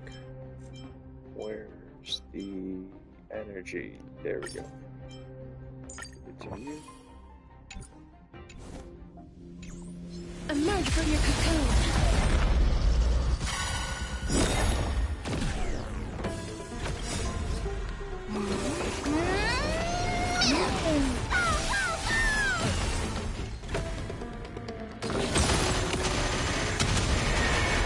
May death protect us!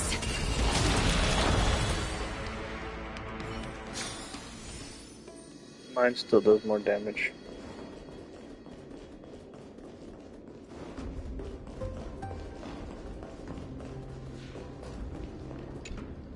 Honor, courage, tenacity, Yeah.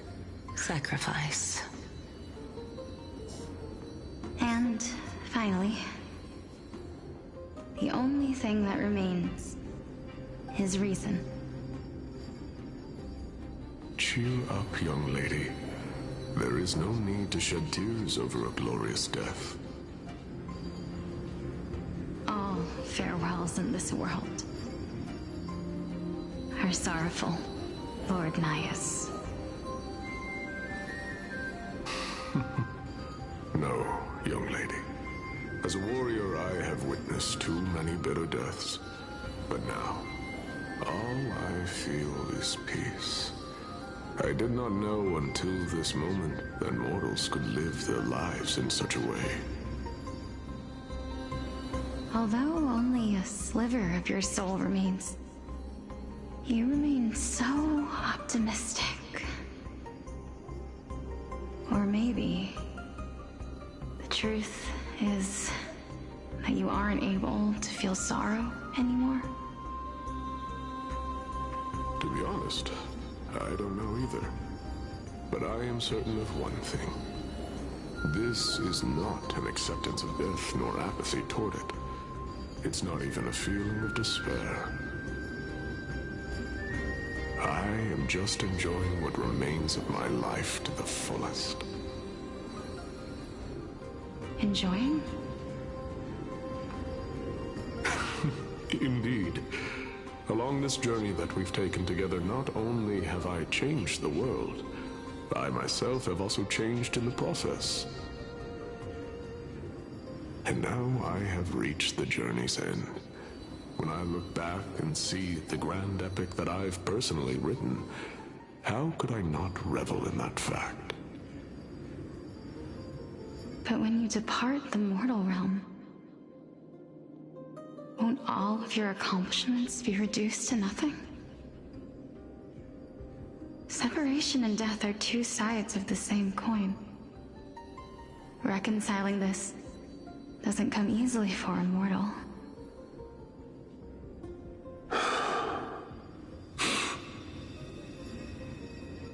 Finally, let me recount to you a story of mine, young lady. The first time I returned from the battlefield, I felt extremely hollow. The calamity had devoured everybody on the battlefield but me. When I returned to the city alone, the citizens held a banquet for me that was far from pleasant. I felt as though I was still on the battlefield, and the person who had returned was nothing but an empty shell. It was late into the night by the time the banquet ended. My head still reeling, I returned alone to the barracks. On the way back, I encountered someone. It was a crazed scholar looking at the night sky and muttering to himself by the side of the road. Although I tripped over him and fell, I wasn't angry in the slightest. And maybe because I saw myself in him, I inexplicably asked him a question. Do you think that it'd be better if we just died on the roadside like a couple of stray dogs? To my surprise, he shrugged his shoulders and sighed. How does someone who is currently experiencing death, dying and living, afford the same amount of bliss? Now please go away and don't block my starlight. Are you trying to say that there is no difference between living and dying? For they are both journeys that lead toward death? That's exactly what life is, and death is, but a scale to measure how valuable the journey was. Journeys and epics are only glorious and magnificent because all things eventually fade to dust. Therefore, young lady, don't detest your fate. Instead, willingly and respectfully embrace it. The embodiment of strife, telling me about the majesty of the world.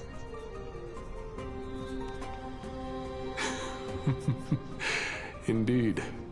I believe that when the fated moment eventually arrives, you will be able to understand my words. It is time for me to knock on death's door. I will set up a long table at the end of the road and humbly await your arrival. When that moment finally comes, let us drink and be merry then.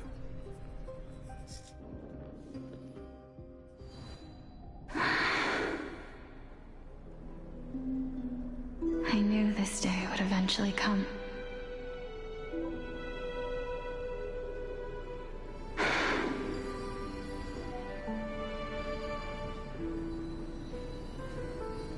Are the both of you ready? Polixia. I'm here.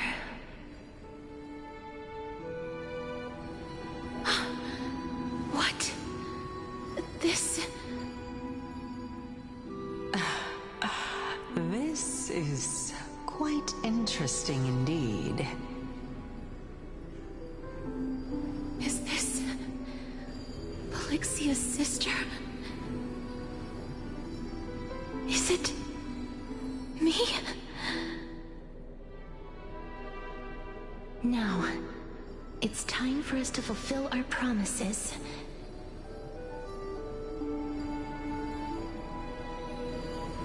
Are you afraid?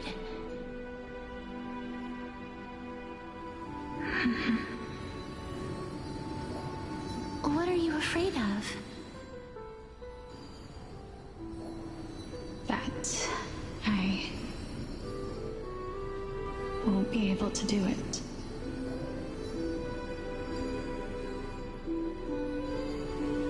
You shall wither, and through that, the dead will sprout again from the remains, and be reborn with the dead flame.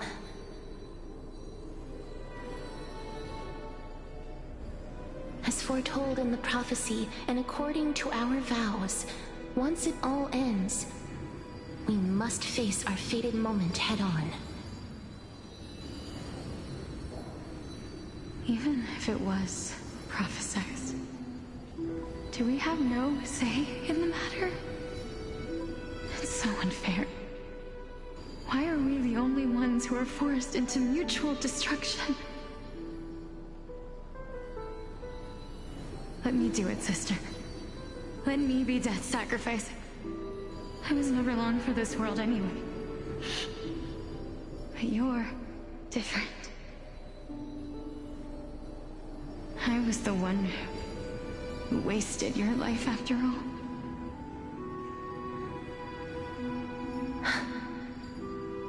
You're wrong, Polixia.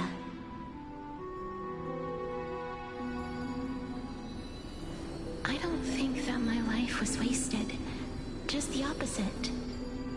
When I finally arrived at this destination and looked back at the journey I took, I discovered that flowers had long since bloomed along the path I walked.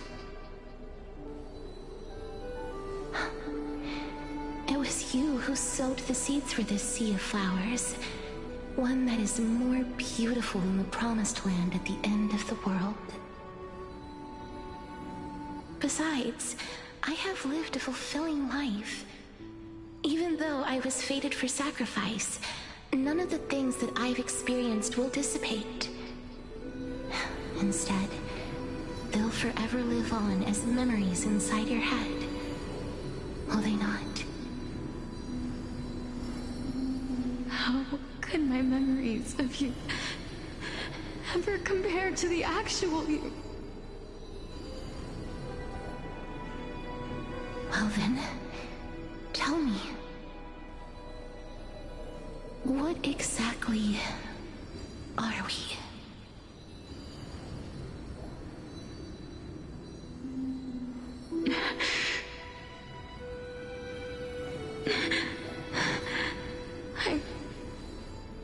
I don't know. I don't know either. But regardless of what the answer is, regardless of how we're shaped by others, or even by this world, ever since we were born, the fact that we existed was predestined, and nothing could erase it. This is why I will always, always be by your side. We're twins, after all.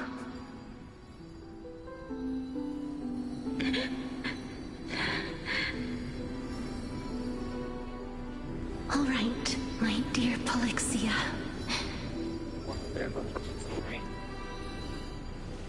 It's time to extract my heart and light the flame of death. After that, use it to plant the first bud in the prophesied new world.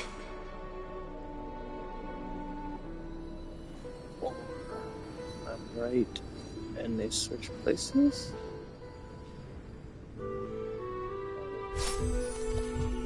It's weird. If I imparted my knowledge of the art of alchemy to you, would you use it to resurrect someone you loved?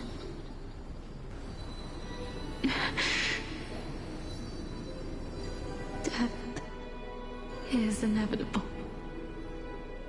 In the days to come, I am certain that someone whom I cherish deeply will leave me for good.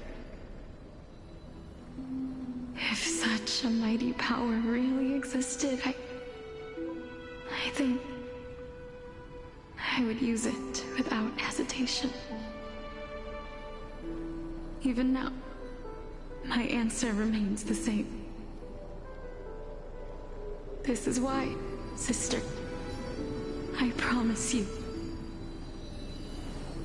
in the prophesied new world, I shall plant the first bud on your behalf. Go now. Return to the ocean god's treasured pearl, our hometown. I shall open wide the entrance to the Netherrealm and grant you a second life. The living beings on this earth shall respond to my call and lead you to the sacred daylight. Remember, do not look back on the land of the dead, and do not, in the new world promised by the prophecy, march toward your new life. As for the price of our equivalent exchange, let me be the one to pay it.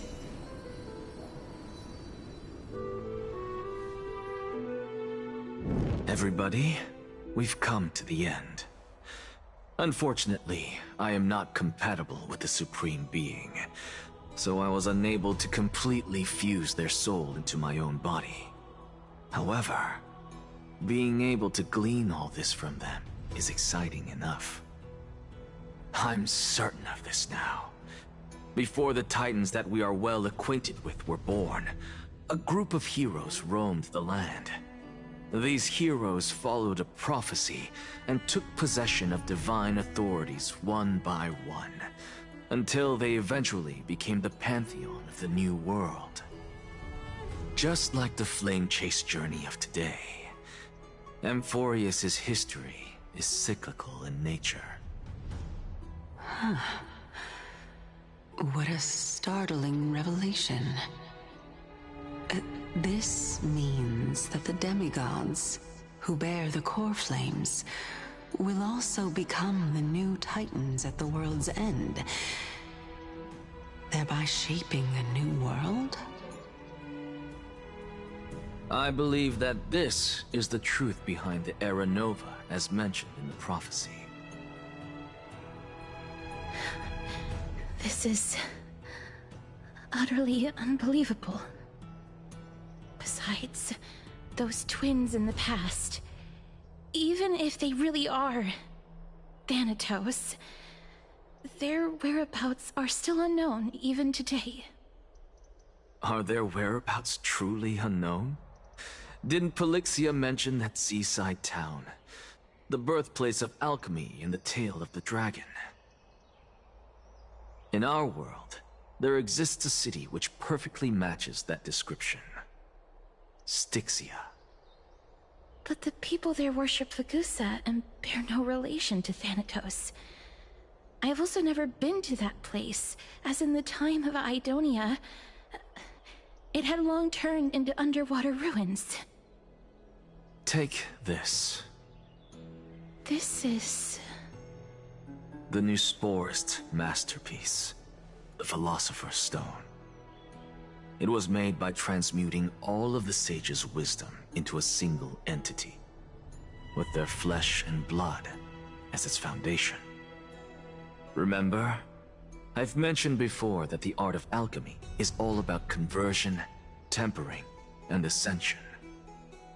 This process also applies to the pursuit of truth. Regardless of how unbelievable this sounds, the truths of the world have been refined from the impurities. Think about the story of the dragon. This stone will lead you to your real hometown, allowing you to reform the door to the Netherrealm and discover Thanatos' fate.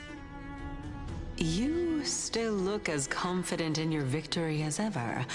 But what if your conjecture is wrong? Simple. I shall merely admit to the entire world that my experiment was a failure.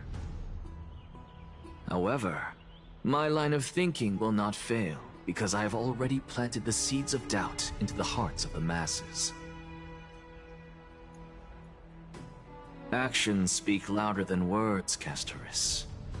With the assembly about to begin, don't forget the promise you've made. I've already searched for so long. I'm willing to try one more time. While we converse, his life is also slowly slipping away. But before I leave, I have another question. What exactly did we witness just now? That was the world imprinted in Kefali's soul. If we are to prove its existence, you must take the final step. Go. Do not disappoint me. I understand.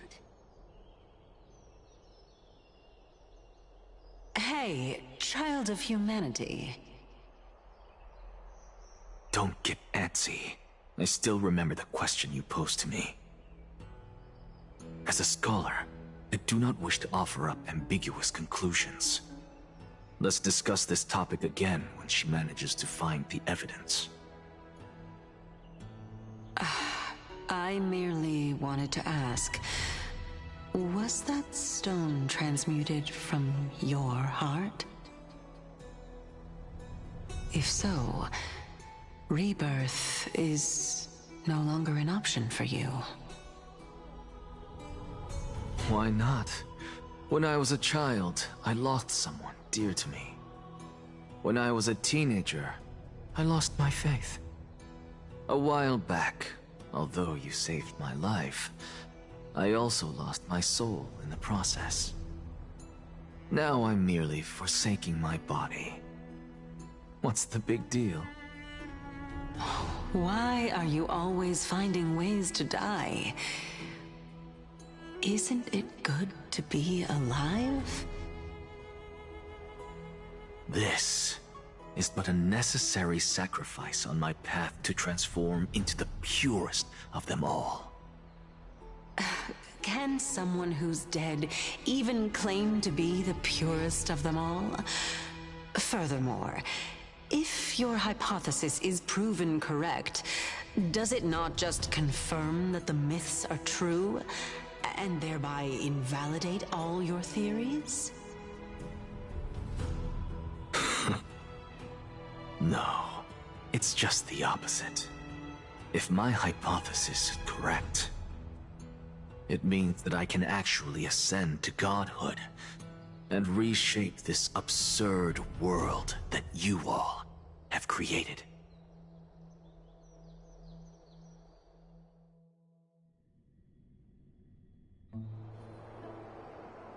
That's a lot to take in at once.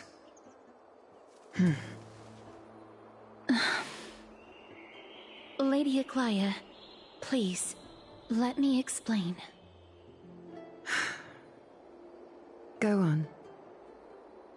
know that the core flame of death has always been the greatest unknown regarding the Era Nova, which is why both you and Kindness desire to gain the power to control that core flame in the approaching Citizens' Assembly. Professor Anexa has come to a consensus with Kindness. They want to suspend the trial once Thanatos' core flame is reclaimed, hoping thus to eradicate death from this world. If they're successful, then the flame chase journey will cease, and Akama can enjoy everlasting peace. But I know this runs counter to your wishes. So long as we do not usher in Era Nova, the Black Tide will never be eradicated. Even with Lord Mighty on the front line, and the Black Tide not posing an immediate risk, the danger nevertheless remains. Honestly, it's difficult for me to assess the pros and cons in this decision. But someone must bring the core flame before we can begin negotiations over it. The Titan could be very near. I cannot let this chance slip by. Besides, someone has to make this trip to bring back Mr. Soul. Well said. You already had every reason to seek an audience with Thanatos. It's that great performer who has weaponized your wishes and placed us in this difficult situation. A world without death. Do you desire that too? If fate dictates that my path must oppose yours, I will do all I can to resist it and protect what I aspire to achieve. Lord Mighty showed me that without taking the first step, all talk of what follows is moot.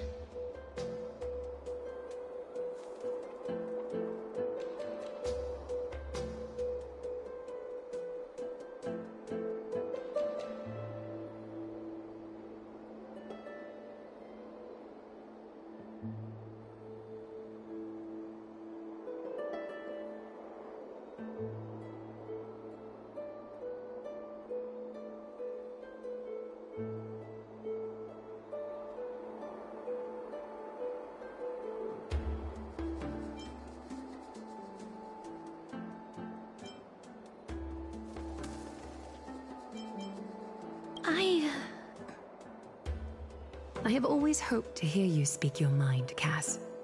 And I am glad to have heard your true thoughts. Styxia. I visited that place in the past. Though it is now an island surrounded by the river of Soul's torrents, it's not hard to see its former splendor. Go. I will not stand in your way. As for you, you are someone who has cheated death. I believe you have more than enough reason to make the trip with Casterus and meet the god of death himself. Casterus, I too look forward to your journey. I wonder what kinds of new interpretations your completed story will bring to the Flame Chase journey. Thank you, Lady Akaya. I hate to put a damper on this heartwarming moment, but if Styxia is now an island surrounded by the river of Soul's torrents, then how do we find the way in? Lady Trebe is probably... The answer is quite simple. In the myths, Zagreus once made the domain of the dead their treasure vault. That is to say, they could enter and leave the Netherrealm as they pleased. And if they could do that, then it follows that the demigod who inherited their divinity must be capable of the same. I'll see you at Marmorial Palace at Action Hour tomorrow. Cypher shall be your guide to finding that ancient city.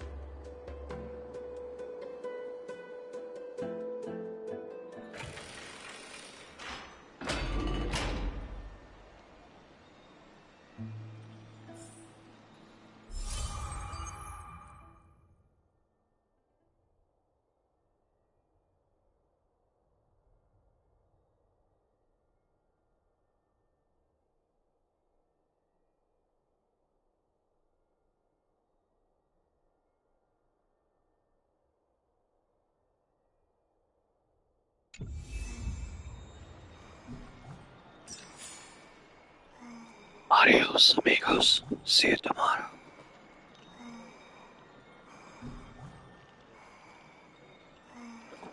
We're not going to do any more for now. So that takes too much time already. We are 4 hours in. Nice. So pick it up tomorrow.